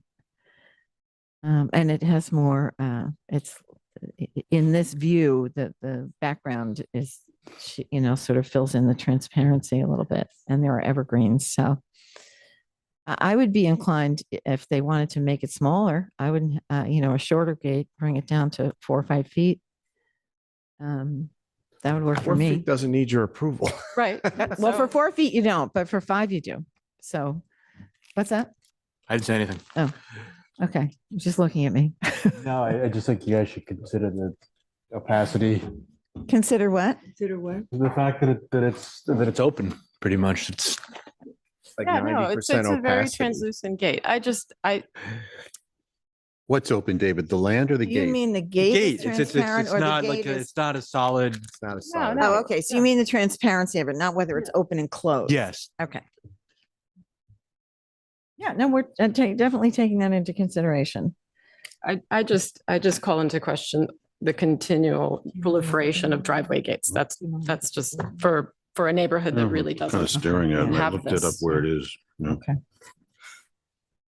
I mean, I think you could, the gate is 72 inches high or 68 inches high, including the pickets that run above the horizontal board. Cut it down to the frame. I mean, you Yeah, could cut it down to the top board, the horizontal board. It would be a little bit less picturesque. But it would help you reduce the height by 2 or 3 inches. No, It would look more More- functional and more less than that. decorative. it would look more fun. Yeah, I think it may not be a plus to do that. Yeah, I don't think it is a plus. I think dislike it's the- quite The design, I like the aesthetically- design, I just think it's too tall.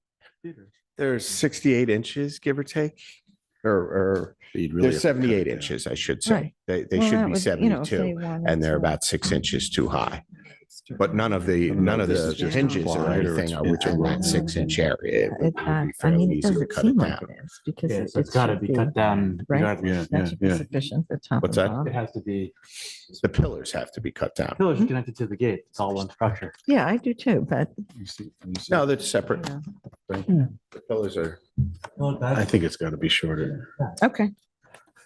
Well, can you cut, what Why don't we tell him to bring it to, That can- yeah, cut the pillars. So why don't we just have him cut the whole thing down to 5 feet?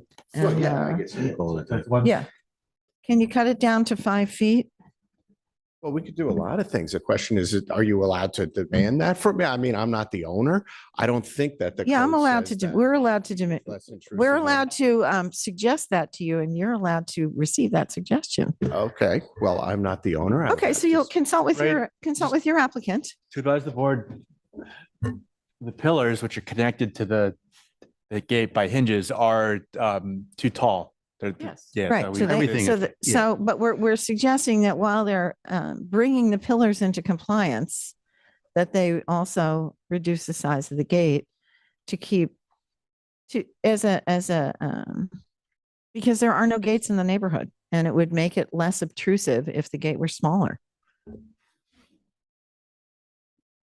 Well, I can bring that suggestion to Okay. the owners and let Okay. you know. I would provide also that the American Legion Hall is darn near across the street from this. This isn't, any small town USA. I mean, this is a fairly understand. commercialized activity. No, I understand, but you also understand that once one person puts up a gate, then it becomes an infection and we don't want gates all over the place. It's just not, it's not the rural character of our community to have lots of gates and, Well, I don't have one at my house and I don't plan on Same. adding one. So the Same. infection stopped right here, but I'm also. Well, from your lips to God's ears. Okay.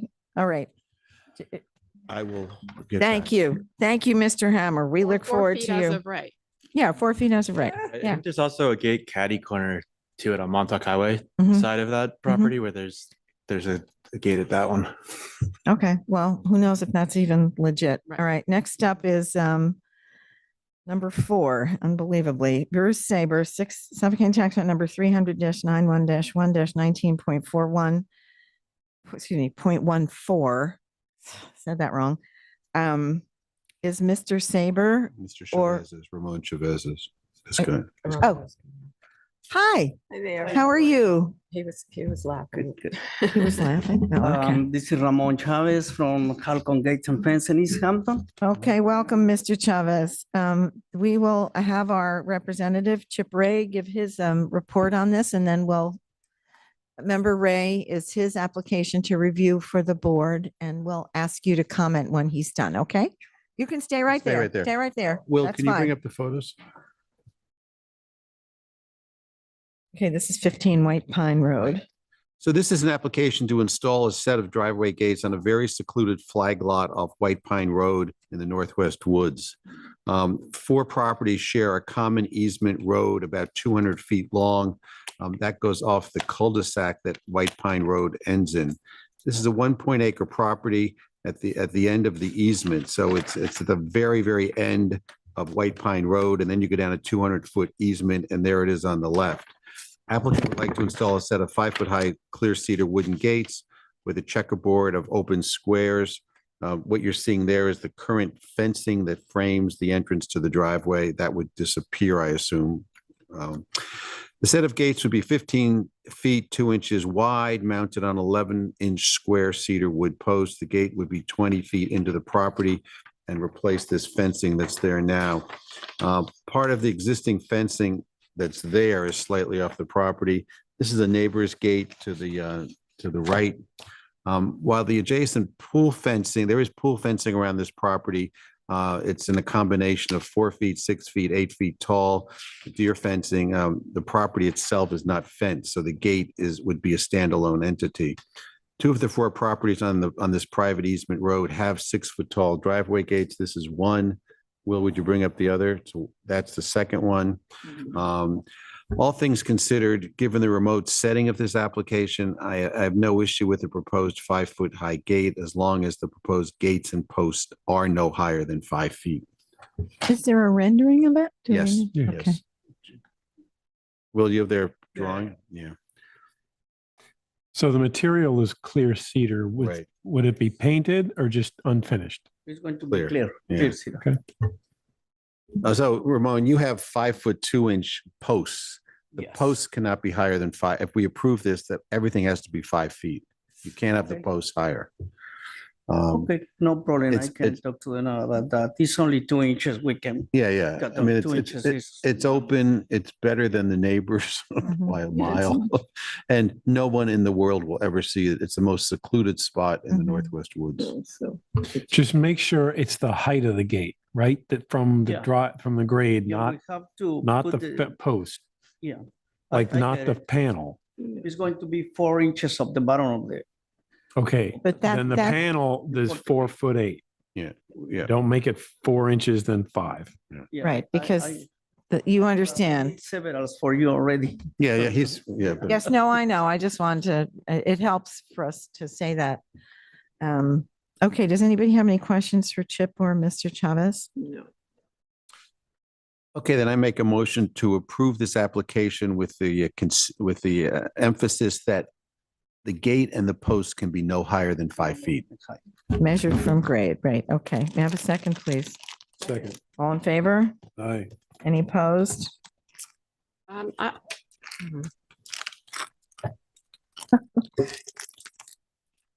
Just can't quite get the context of this, given the other driveway gates that are right there that I'm It's a I'm di- feeling like we're adding more visual pollution to this little road. Well, these are actually these will be the best I looking gates understand, on the but road, so but, then but we if they have- want to have a gate, I mean, the alternative would be to make it 4 feet. It's so much better than the 6-foot gates. And this is so far into the woods, you will never, ever see this. Exactly, why the need for a gate? That's my Well, they point, may I want guess. privacy when they leave, or I mean, people have gates for all sorts of reasons, but prevent people from driving down their driveway. Yeah, I mean, I think one of the, I take your point, Esperanza, and I think one of the challenges that we're facing is that when we take, I don't know if those other gates are even approved, Let's you improve know, them. and I agree with you that, you know, more structures is less vista. But if he can do 4 feet as of right, and the transparency on this seems good, Mhm. as a natural fiber, you know, natural material. I think that I'm willing to vote for this. It doesn't mean you have, you can vote against it. Yeah, if, I you know, just- on principle, if you feel like that's the thing to do. We voted, right? So it was, Yeah, Well, we I- haven't, she hasn't voted. I'm waiting okay. for her Yeah, to cast no, her ballot. I was just And I was asking a just, question because yeah, I voted she hasn't- before I she even hasn't- had a chance to. yeah, she needed a little more time to think it through. I would prefer a 4-foot Yeah. gate. That's Okay. just it. So I Thank you, will thank say- you. I will know say your no. frustration, that's for my side too. I know I come in here to fight for 1 foot, Mhm. because otherwise I put for yeah, yeah, yeah. high and Mhm. nobody said Mhm. anything. Yeah. But what happened is, I'm trying to make my customer happy. Right. Happy, you know. Thank It's, you, Ramon. it's a little hard, but No, we appreciate that. I know that appreciate you're that in you're coming. between, you're Yeah. betwixt in between here. Just Thank build you this so and much. not Come before us. So I appreciate Right. that as well. So have thank you, you, everybody. I did. and have okay, a did you good vote night. against it? I did. Okay, so Thank that you. was, If Julie has my- We're done. we had yeah. 4 in favor, 1 opposed. Okay, thank you. We're on to the next. Thank you. Bye. I didn't say Happy New Year to you. Happy New Year. Okay, Matthew Mackey or McKay, 300-159-3-21.1 has been postponed by the applicant mercifully. Why? Because we've already done the work and they've reduced. I cannot answer that question. I don't know. Okay, next up is 170 Sayers Path. Suffolk County Tax Map number 300-197-6-21.1. I see Mr. Calais here. Hi, how are you? Scotty, Mr. Scotty, forgive me. I Yes, said the Ray wrong Reynolds. name. And Happy New Year. Happy New Year to you too. Nice to Hi. see you all. Good to see you as well. All right, this is Chips and So I'm just going to summarize where we are. So this applicant has been before us twice in September and November for the construction of a new house, pool, garage, and guest house on a 1.2 acre lot near the intersection of Sayers Path and Main Street, Waynescott. After our September 22nd meeting, we asked the applicant to provide alternatives for the courtyard parking area that would reduce the mass and scale of the property and make it more harmonious in character with the surrounding lots. After our November 17th meeting, we asked for 3 changes: to reconsider the 2-story exterior chimney outside the guest house on the deck, to have the driveway relocated to the southern edge of the property in a straight line rather than bisecting the front yard, and to have the mass and scale of the guest house reduced. I'll ask Dan Scotty to address how they've come back on these points. Thank you, Chip. Thank you, Chip. Yes, so as Chip summarized, there were three open issues that we were asked to look at. One was the driveway location. There were three options that we presented at the last meeting, and the board expressed a preference for the option where the driveway was located farthest south, which is what we are now showing on the revised application. And we're happy to go forward with that location for the driveway. The second issue that was raised was the mass and scale of the chimney on the guest cottage. It was, if you want to maybe go to A201 perhaps. Yeah, so there was a chimney on the outdoor space adjacent to the guest cottage that the board felt was too tall. So we were asked to consider either lowering the height of that masonry structure or perhaps eliminating it altogether. Just to back up, when we originally were designing this property with our client, they wanted two outdoor chimneys, one attached to the main house outdoor space and one attached to the guest cottage. And we convinced them to reduce it to one. And that was what we had originally presented. We had one chimney attached to the guest cottage. We took the board's comments to heart and eliminated the guest cottage chimney altogether, but then added one back to the main house. What this allowed us to do is to eliminate having a large masonry structure in the middle of the yard, which I think that's what the board was responding negatively to. Now it's in a location where it's attached to the primary residence. Secondly, this new masonry chimney is 8 feet 4 inches shorter than the one that we had previously proposed. So it's the chimney that's right by David's head. Exactly. Exactly right. So yeah, this is 8 feet 4 inches shorter than the chimney that we had proposed for the guest cottage previously. Well, that's a significant reduction. And then the third issue that we were asked to look at was the mass and scale of the guest cottage itself. Again, to sort of back up where we started, when we were working with our client on this project, designing the structures, there was sort of division of the square footage and program between the main house and the guest cottage. Both are considered principal dwelling structures, so they're subject to the same setbacks and building height limitations, et cetera. But what we did was we intentionally, we were cognizant of the mass and scale and placement of this structure from the very beginning. So Will, if we could maybe go to sheet 204 would be helpful. So what we've done is we've taken the elevation drawings of the guest cottage that we're proposing and included some red outlines which indicate what we could have done per the code. A 32-foot limitation is what we have for the ridge. And we proposed a building height that was only 25 feet 4 inches, which is more than 6.5 feet lower than is permissible by code. So that was one thing that we deliberately did to bring the mass and scale of the guest cottage down. The second thing we did was, Will, if we could go to the site plan, which I think is the first sheet. Yeah. Instead of pushing the guest cottage all the way to the back southwest corner, which would probably have maximized views towards the reserve, we pulled it a full 63 feet off of the back property line. This footprint of this guest cottage is small. What you're seeing is the guest cottage in the dark gray, and then just to the south of that is the covered deck.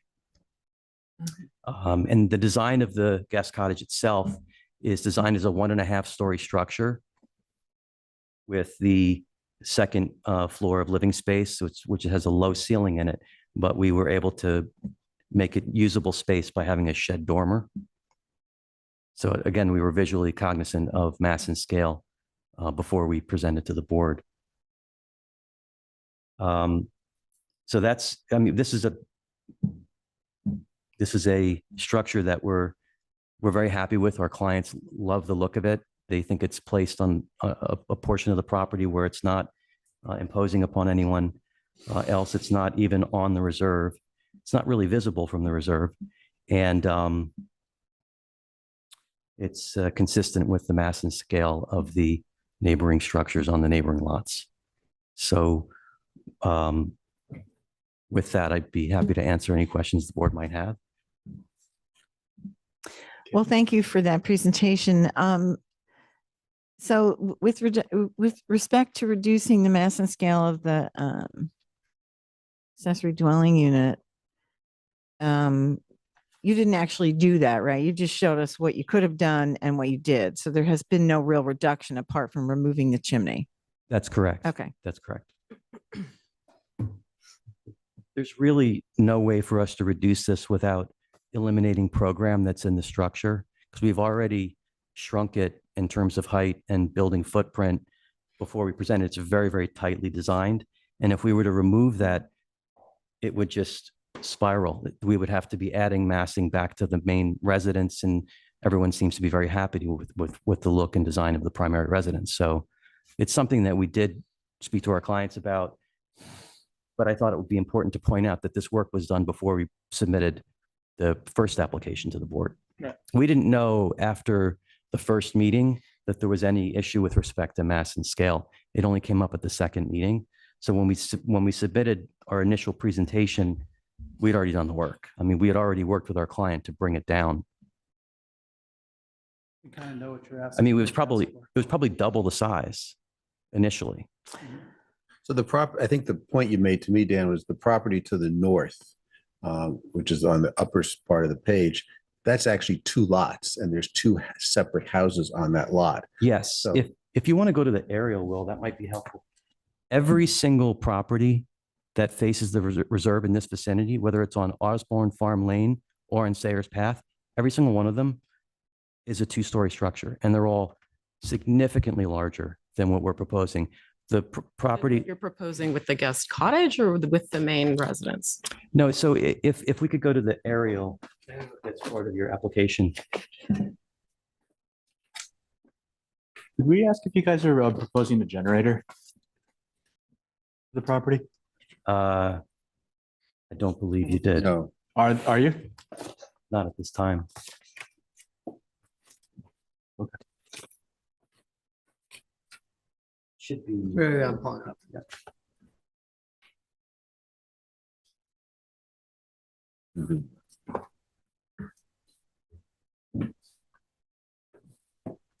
Are we just waiting for the computer here or is this the? Thanks. Okay. So this is the property. Yeah, this is here too. 2 lots. Yeah. See, these are 2 separate houses next door. This is where it doesn't really have a feeling because this Osborne, everything else. Okay, so Is this the one we just approved you can't really see all of it. This is Osborne Right there? Farm Lane here. right there? This is Sayers Isn't that the Path one? here. No. The footprint of our Yeah. proposed guest cottage is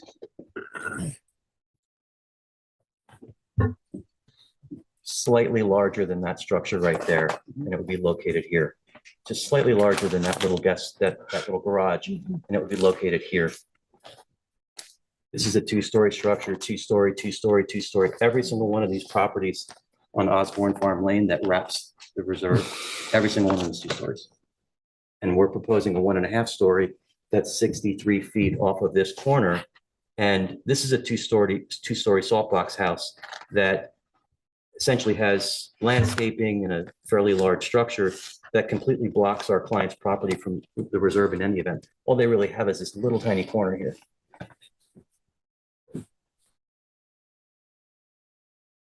Okay. Well, does anyone have any other questions for Mr. Scotty or for?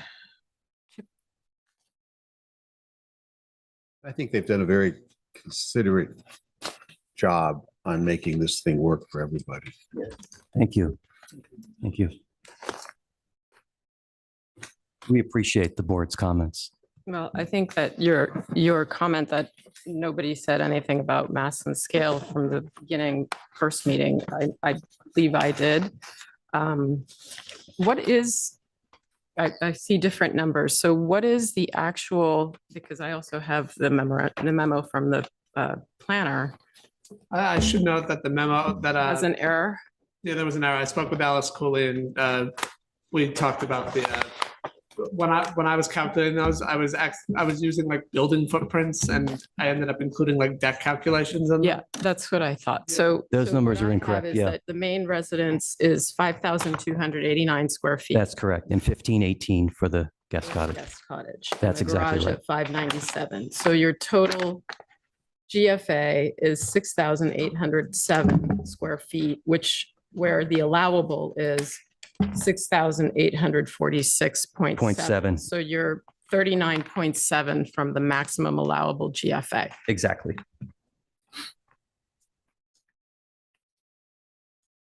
Okay.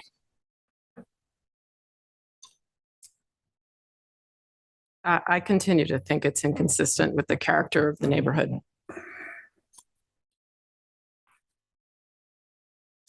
Well, I don't disagree with you. Does anybody have anything else they would like to contribute to this discussion? And sorry, by that, I do, and I've said this before, I think the design, overall is well thought out. I don't think it would look like a house that's been here for 200, 300 years, only because the size would never be that.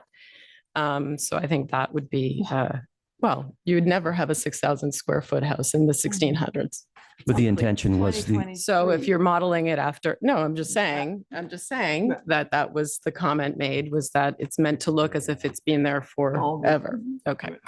So It wasn't really 6,000, it's 5289. I said 5289. Yeah. Yeah. But you're representing a 6,000 square foot house. I just said that as a point of reference, not regarding this particular house, but you're not, 5 and change. Right. So I just want to, I want to say that, yes, I understand you have been sensitive to the neighborhood with regard to the design, but I continue to think that the mass and scale is inconsistent. Anybody else?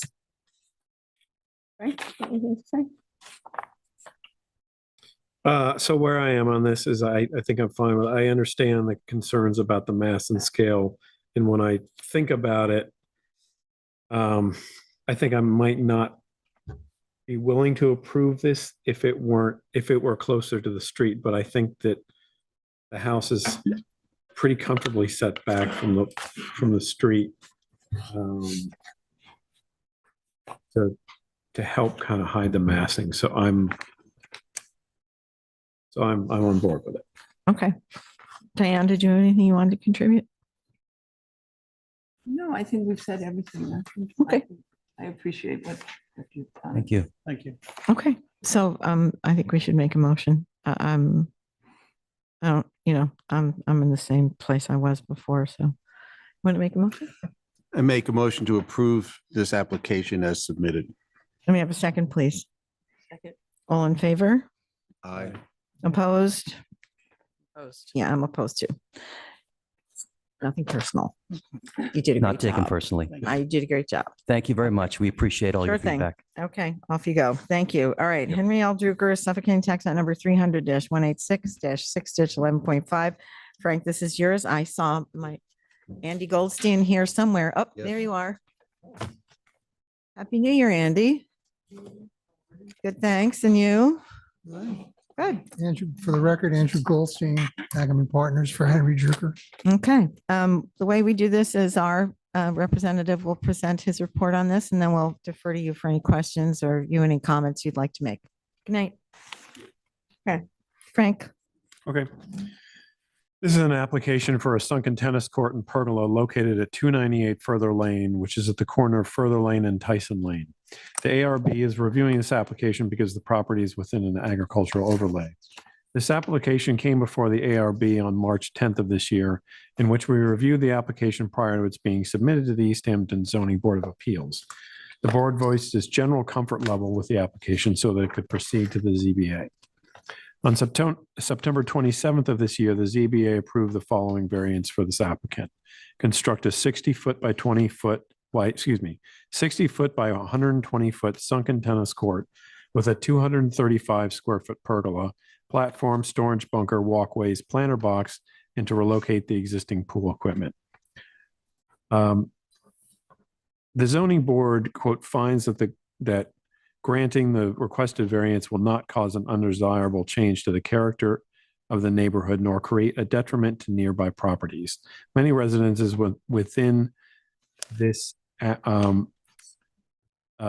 within East Hampton tennis courts. The proposed tennis court will not interfere with the enjoyment of neighborhood parcels. Again, that's from the ZBA finding. The ZBA finding also variance also states that, quote, the board finds it is the minimum variance necessary and adequate to alleviate the difficulty causing the applicant to request the area variance. The applicant has revised the original application to further increase setbacks and reduce the size of the variance requested in consideration of the board's comment. The proposed tennis court is to be located 80 feet from the eastern lot line, approximately 127 feet from the pavement of Further Lane, and 71 feet from the rear southern lot line. As seen on page 11 of the application, the drawings, the tennis court will be sunk 4 feet below grade with the pergola at that tennis court level. So the pergola would be 9 feet 4 inches above the tennis court, which would make it 5 feet 4 inches above grade. Additionally, there would be a low fence around the tennis court enclosed within the planted screening. The proposed design seems minimally impactful for a tennis court, surrounding fence and pergola, and the variance letter from the ZBA supports this. As such, it is my recommendation that the board approves this application as presented. Thank you, Frank. Does anybody have, Andy, would you like to comment, make a contribution? You say you recommended to approve the application? Yes, he did Well, recommend. that's my, That's his, my that's his assessment. recommendation to the four of us who haven't. I guess the only thing I would add to is that we've submitted pictures and of the site and the surrounding areas, and Will, can you bring up those site photos? I think they're in the beginning of the package, but you cannot see into the property at all. And the above grade improvements really is a 4-foot high fence with which will be planted. I actually did not.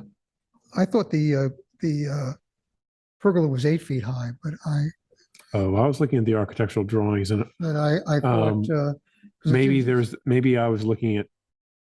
Hopefully, I wasn't looking at old drawings. But if in fact it is, let's assume that it is a foot above the hedge, that will be not going to be seen by anybody. So is it 8 feet high from grade, or is it also from the tennis court. sunken? So it's at the, And so you said it It's would be sunken. 4 feet, Above I mean, grade. 5 feet 4 inches above grade. Right. yeah. So there was a There's 4 feet of drawing it is in there. on, Yes. hopefully I was looking at not a previous app. I mean, I don't know if the pergola's, Nothing changed.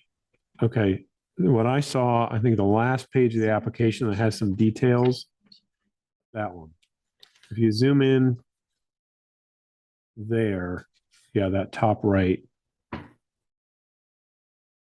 That's where I was taking the measurement. Okay. Keep going, keep clicking plus.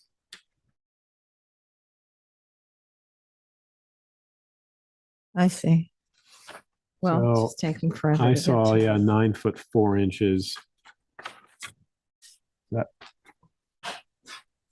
I guess I don't have that one. Don't see any Unless dimensions. maybe it's back here. Okay, here we go. Oh, that was first. go to the last page. That's what I'm looking at. The very last page.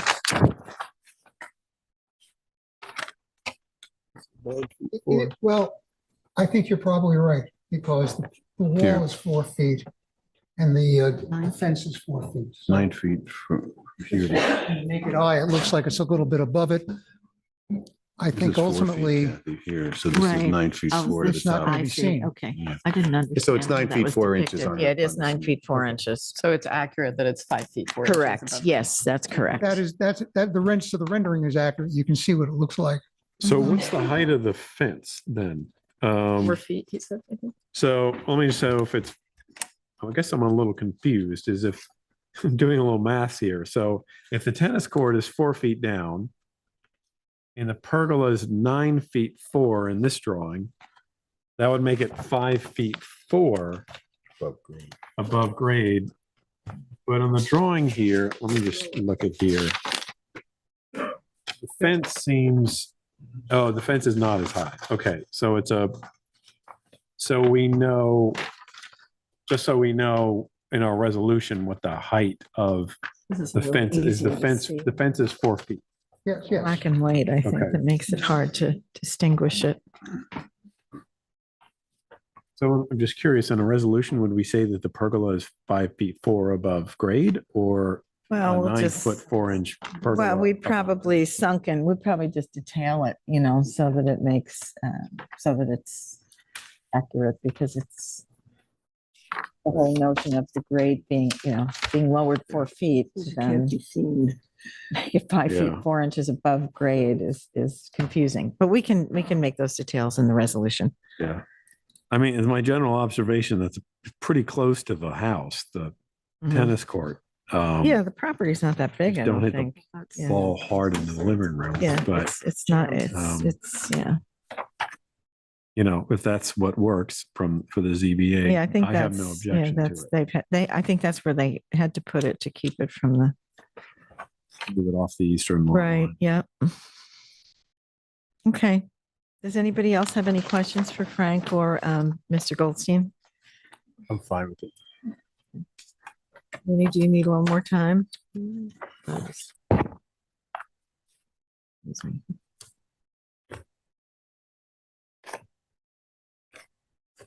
So really, we're only considering the 5 foot 4 inch Pergola, pergola basically. and the not even the 4 I don't foot even think the fence. 4 foot fence, because that's 4 feet.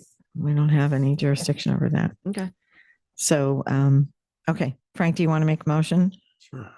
So I make a motion to approve the application as presented. May I have a second, please? Second. All in favor?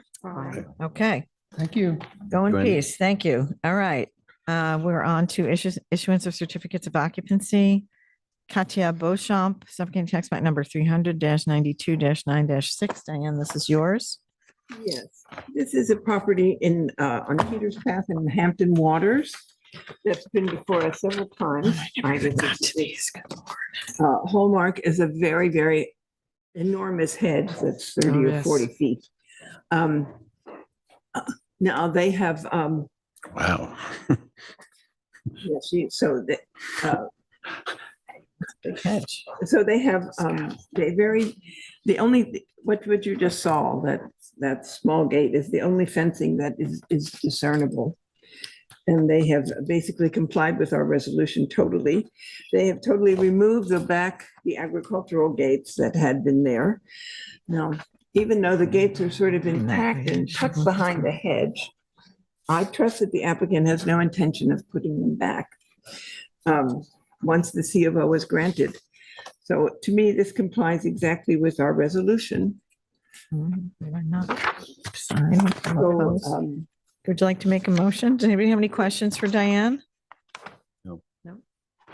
Okay, Then I will make a motion that staff contact the building department that this property is ready for a C of O. may I have a second, please? Second. All in favor? Aye.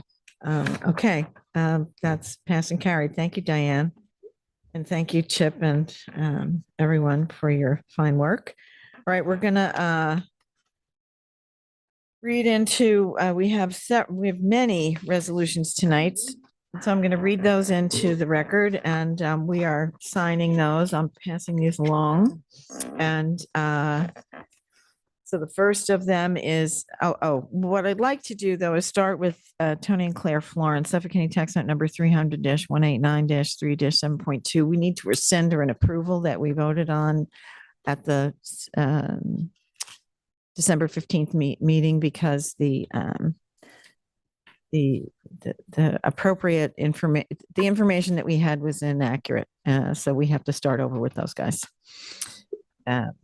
It was for a pool house that's supposed to be 200 feet, but it turns out it's 214 feet, and that's over the size. And they had some other problems with the modification, and they haven't yet paid the modification fee. So Julie's been in touch with them. We're just going to start over with them. So it'll be fine. Everybody's on the same page now, but I need to rescind that approval. So I'd like to make that motion. May I have a second, please? Second. All in favor? Aye. Any opposed? Okay, so we've rescinded that approval from the 12:15 meeting. All right, so the first resolution I'm reading in is Michael Mara, Suffolk County Tax Note number 300-58-4-13.1. The second is Dean Brodsky, Suffolk County Tax Map number 300-118-1-11.3. The third is Brad Schiff and Jen Roth, Suffolk County Tax Map number 300-80-2-2. The next one is Corinne Herndon, Suffolk County Tax Map number 300-77-4-2.1. The next is Oceanside Owners LLC, Suffolk County Tax Map number 300-47-2-10.1. The next is Pete's Garden Center, Suffolk County Tax Map number 300-49-1-13.3. The next is National Grid East Hampton Tanks and Equipment Building, Suffolk County Tax Map number 300-185-2-2. Then Wainscott Farm View LLC, Suffolk County Tax Map number 300-197-8-10. And finally, El Turco, for a different matter, Suffolk County Tax Map number 300-161-4-9. Okay, that was a mouthful. So now we are on to our discussion. I'm going to let you guys sign these and I'll start talking about this other stuff. What I would like to do is, if you could if my board members would be so kind as to pull out your work session procedures and policies that were adopted in 2007. I'd just like to read through these and take any recommendations from you for additions or amendments. One thing I'd like to point out is I think that we should review these annually. So I would like to make the recommendation that we include among these work session policies and procedures that we should review them annually. At the least, it will help us to remember what our policies and procedures are. And if we have any real changes that we'd like to include, all we need to do is an organizational meeting, is take a read through, or even if it's the same board next year, say, has anything changed? No, it hasn't. We'll readopt them. I think it's useful because there are things here that I'm sure many of us don't know were available to us.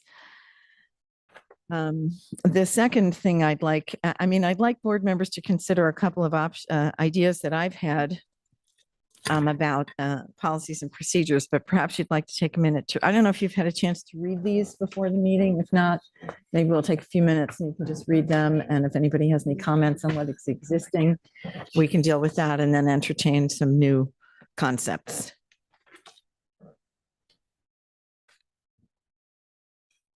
This is a work session. This is what it's called a work. Everything that we do is really basically a work session. So Yeah, our meetings are work. correct. Yeah. You're not, okay. If we were to have a public hearing, Mhm. we would go from work session to public hearing. And if we hadn't finished our work, we might go back to work session or, something. But So we don't have an historic consultant. not presently, no. It's something that we, Talk about. and I think we Could that be should hire incorporated? someone. Excuse me? Could that be incorporated in policies and procedures? in it. It's in Oh, it. it is. Number 7. Shall be the purpose to permit the architectural review of Oh, yes, discussing yes, review yes. matters. The historic consultant, which Mhm. who doesn't Well, it used exist. to, we used to have one. Well, in 2007, we had one. Yes, yes, I understand. That's why these need to be updated. Indeed. That's why we're doing what we're doing. Was it have There's no town engineer either. That's right. no town engineer? No. Not for some time. Yeah, so those are edits we need to make. Drew Bennett? Yeah, no, Drew No. Bennett is a private hire. It used to be Tom Talmadge. Yeah. Well, he He's on hasn't been TV. around for a couple, 3 years, maybe longer. I don't know. Nobody here will probably even know Tom. These are. I may have done. I should Any others? probably, I don't know if it matters because you were originally in review of it, but you Yeah. didn't vote on it. I didn't vote on, I'm not sure. There might be a couple there that I should cross my name out because I wasn't here for them. NG Tanks. Remember when she left early? I left early on the 15th. So point number 11, anyone from the public can come in and speak about an application. That's true. Kathy's, the chairperson's discretion. At the chair's discretion, but it's a general observation that all agencies at one point in time, I think the pandemic changed a lot of our practices just because we went to Zoom and electronic and some of the, if you ever watch the meetings, you'll see there's actually, I meant to tell them, there's a band across the top that says there's no public comment. It actually says there are no public comment. It's because planning and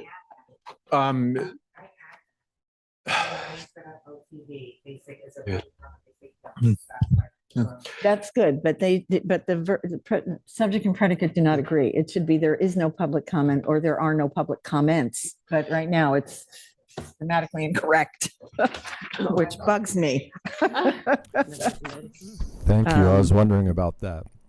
Thank I you. did not put that up there. I was All wondering right, myself. well, you need to change are to is or comment to comments, whatever Yes, works for you. Thank you. But I think, well, I'm going to let people read and not chatter while people are reading. I think it'd be helpful.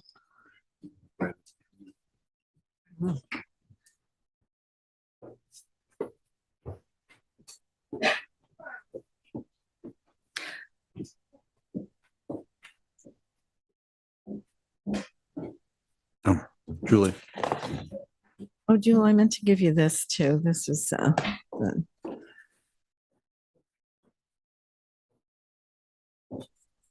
No, we gave everything to you. I think you took some already. You had- Oh, wait, no, here they are. They're hidden. Here's the rest.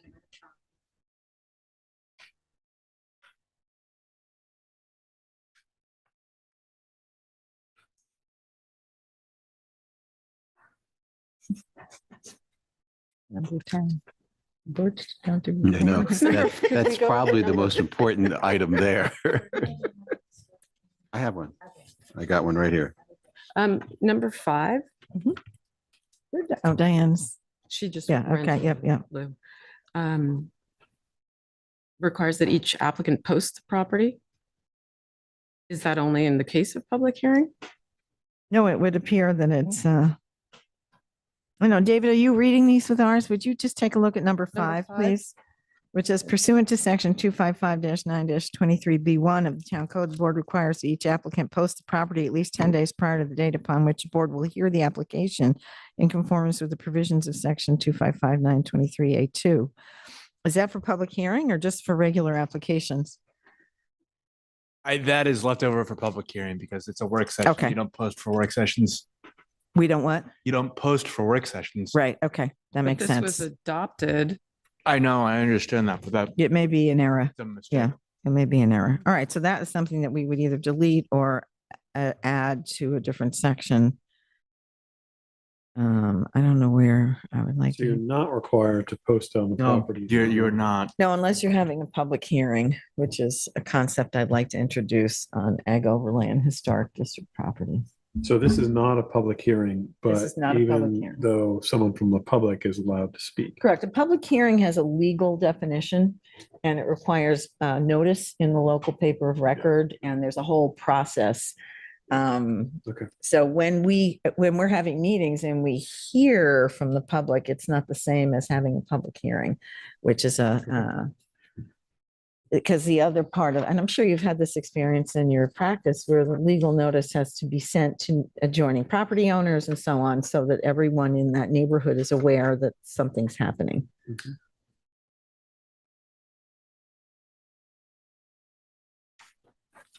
My stomach has been growling all night. I I'm heard sorry it. for I heard it when you it's got here. additional articulations. This is pretty straightforward. For number 9, Number 9, yes, Number 9. number 9. number 9. So it states applicants should seek guidance and feedback from the assigned member, and this is the second part of it, Mhm. for their application. Applicants are also encouraged to contact the committee person assigned to the application. This establishes a cohesive planning effort that helps serve the applicant and community through a coordinated effort to bring applications through the process in a consistent manner. I mean, I'm not opposed to that. I think that that's fine. I'm just wondering if we're all in agreement with I mean, I actually contact all my difficult ones as I'm working up my notes to make sure we're on the same page. So, I mean, it should go both ways.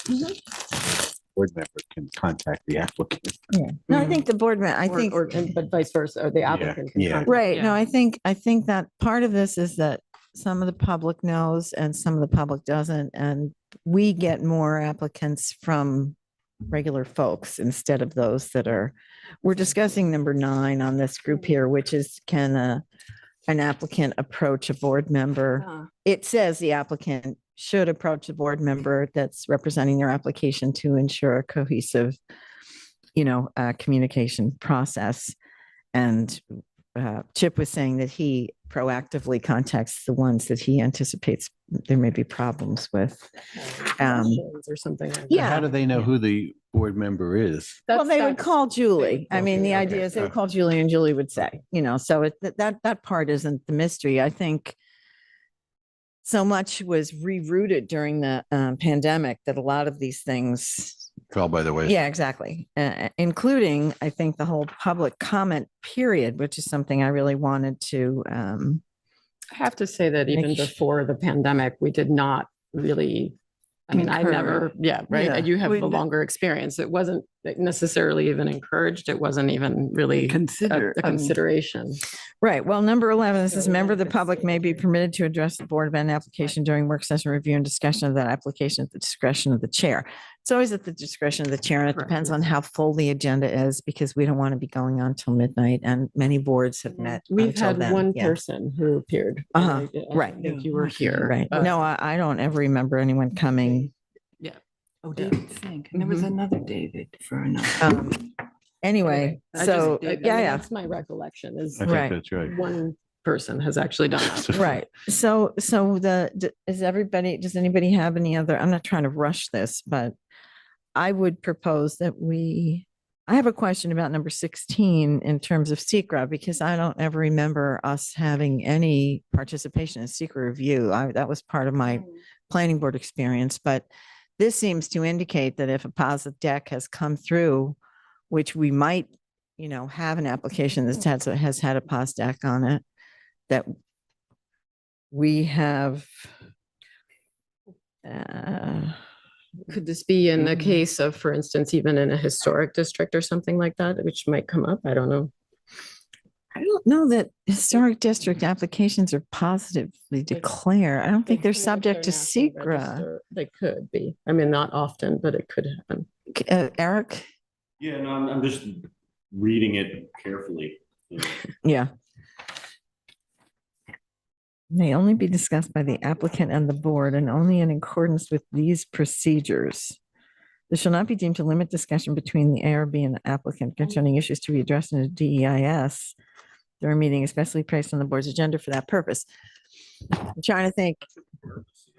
Yeah, I don't know either, but I mean, I'm thinking of, even when I was on planning board for 7 years, I can count on one hand the number of positive declarations we handed out. We don't generally do, I mean, we do it for some applications, but they have to be, things of profound impact. It's not an idle category, you don't just make that assignment. But I was trying to assess this agency's relationship to that process, because for the most part, we don't comment on things until it's well past the Past that development stage. stages, that.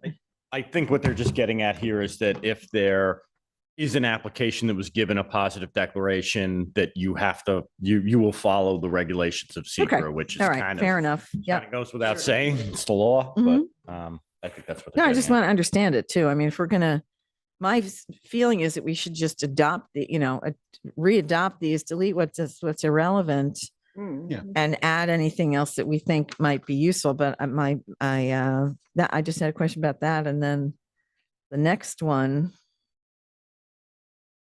Number 18? 17. Oh, 17. If there's no pos deck, does this committee member for an application may meet with the Yeah, applicant, professional it's- staff? I don't understand the with or without pos Yeah, deck thing. in relation to, I think 17 kind of clarifies 16 by relation to each other. I think it was just an effort to say that if there's a positive declaration under SECRA, an applicant has to prepare a thorough environmental impact statement.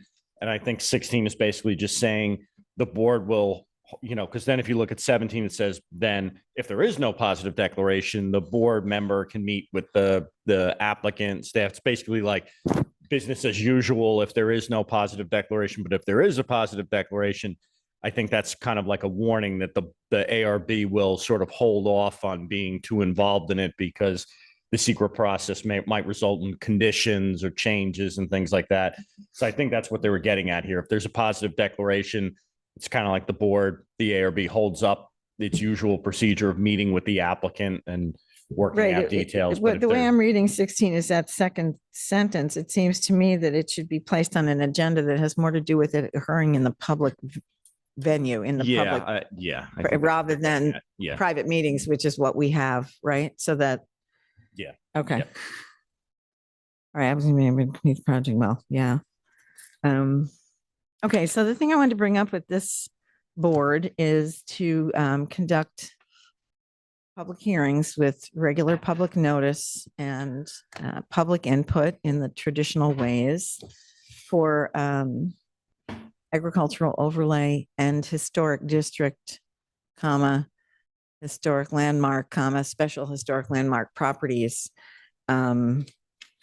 We are able to waive that. We can establish that criteria and waive it if, for instance, a farmer comes to the fence for an ag overlay and we don't feel the need to have a public hearing on that. We can, use our discretionary power to limit the, the length of time it will take for these applicants to come forward, these applications to come through the pipeline. I think it would be, my feeling is that we've had a couple of applications here without naming names. I'll say that, neighbors in a community where they're in ag overlay in particular aren't necessarily aware that development is happening right next door to them. And I think in the instance of the public hearing process, that that would require notice to all the surrounding properties, and then they would have legal notice and they would be aware that it's happening before this, spade hits the earth. So that would be an additional meeting That we would would have? be, no, we would schedule it into our meeting part of times. this Yes, meeting. Yeah, Oh. yeah. I mean, the thing is, to my mind, there wouldn't be that many, I think it's a limited, there's limited, what's the word I want, applicability to the public hearing for those applications, but that I think we have gotten some, didn't we have public feedback on one application? We didn't read that and we failed to read that. Yeah. Was it Beach Lane? I No, think it tonight was for 170 Sayers. Yeah. We failed to read that into the record. I forgot that. I'm sorry. That would have been a valuable one. Uh-huh. If I remember correctly, I And it think should have the been year circulated to was everybody. 2009. I think that was the last time the ARB held a formal public hearing for Okay. an application. It Right. was a building on North Main Street, Right. where the architectural style was called into question. Oh, I remember that one. Yeah. Yeah. My old- And weren't a lot of people against it? And it's actually been a home run of a building. Yeah, I think it actually won some. Yeah, Right. The Right. one near Nick and Yeah, the Yeah. law. Yeah, just to clarify, or add to what Kathy's saying, the town code right now empowers the ARB. You can hold public hearings if you want. You don't have to. So it's that framework is already in there. So just so that you know, this wouldn't require any kind of code change. You can elect to adopt a policy of saying certain types of applications, whether it be, a classification, as Kathy's saying, maybe historic and ag overlay, that you would default require a public hearing. You could do that. You could have there be a size limitation, whatever you wanted. You could set up a policy or a standard, and then you could also set up exemptions or criteria. Like, let's say, for example, if you did say all ag overlay applications are going to require public hearings, you could say, except, if they meet these certain criteria. So for example, if someone was proposing, a 10-foot by 10-foot shed that nobody was going to see, so, you have a lot of leeway here. Right. We would be able to, yeah. But wouldn't it be mostly? But you would make that determination? Yeah, I would, the chair would, the chair would say this warrants a public hearing, or this doesn't. And But overall, you are considering that would be The mostly exception, not the applicable rule. to agricultural overlay. on I would like historic to, isolate it at this point. I mean, it doesn't mean if, somebody, I mean, Or I like- can't like imagine the a example circumstance. that Eric just brought up of a commercial building. Sure. Yeah, it yeah. could come up, Right. but we would, The bottom line is we can have a public hearing over anything we want. We have that ability. It just has not been exercised by this board. And just so you know, one of the other benefits of holding a public hearing is just that, with your procedures now, when you're not holding public hearings, you obviously, as you put each upcoming application on an agenda, it's posted in certain areas, but the public isn't required to be immediately noticed. So if you do require a public hearing in whatever situation or for whatever applications, then it does trigger the section of the code that requires proper notice. Notice has to be put in the East Hampton Stars, the official newspaper of the town, but then also any adjoining property owner has to be directly noticed. So that would make a neighbor, directly aware of it. Right. As publicly aware as, Julie's right, and posting and the property has to be posted. Do all that, Julie? Yes. No, Well, Julie would we make send the- it to the paper, but the applicant is responsible for physically posting a poster Right. on the property and Right. notifying and Right, mailing. and the applicant is responsible for notifying by certified mail, and Oh, the then. applicant is Yeah, the applicant, oh, yeah, and then what happens is we asked our attorney if the, I forget what the language is exactly, but if all the you receive affidavits determining that the neighboring lot property owners have been notified, and then the public hearing can proceed, but that's all done the night of the public hearing, or the day of the public hearing.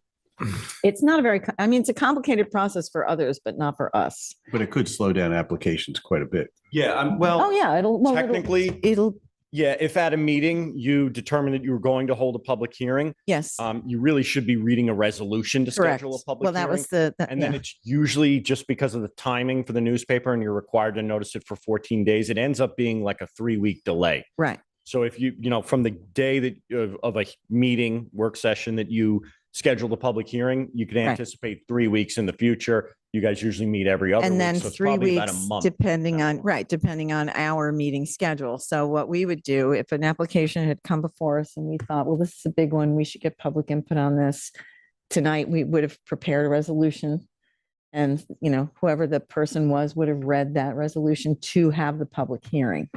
It's a resolution for public hearing. And then you give a description of the activity, a description of what the proposed work is. And then, there's a whole disclaimer that's, a pretty standard piece of language that the town attorneys provide for us. And you say, public hearing will be held on X date at this time at Town Hall, 159 Panago Road, so on and so forth. So the time, that is the one thing it will do, is slow down, slow things down a little bit. and allow for public.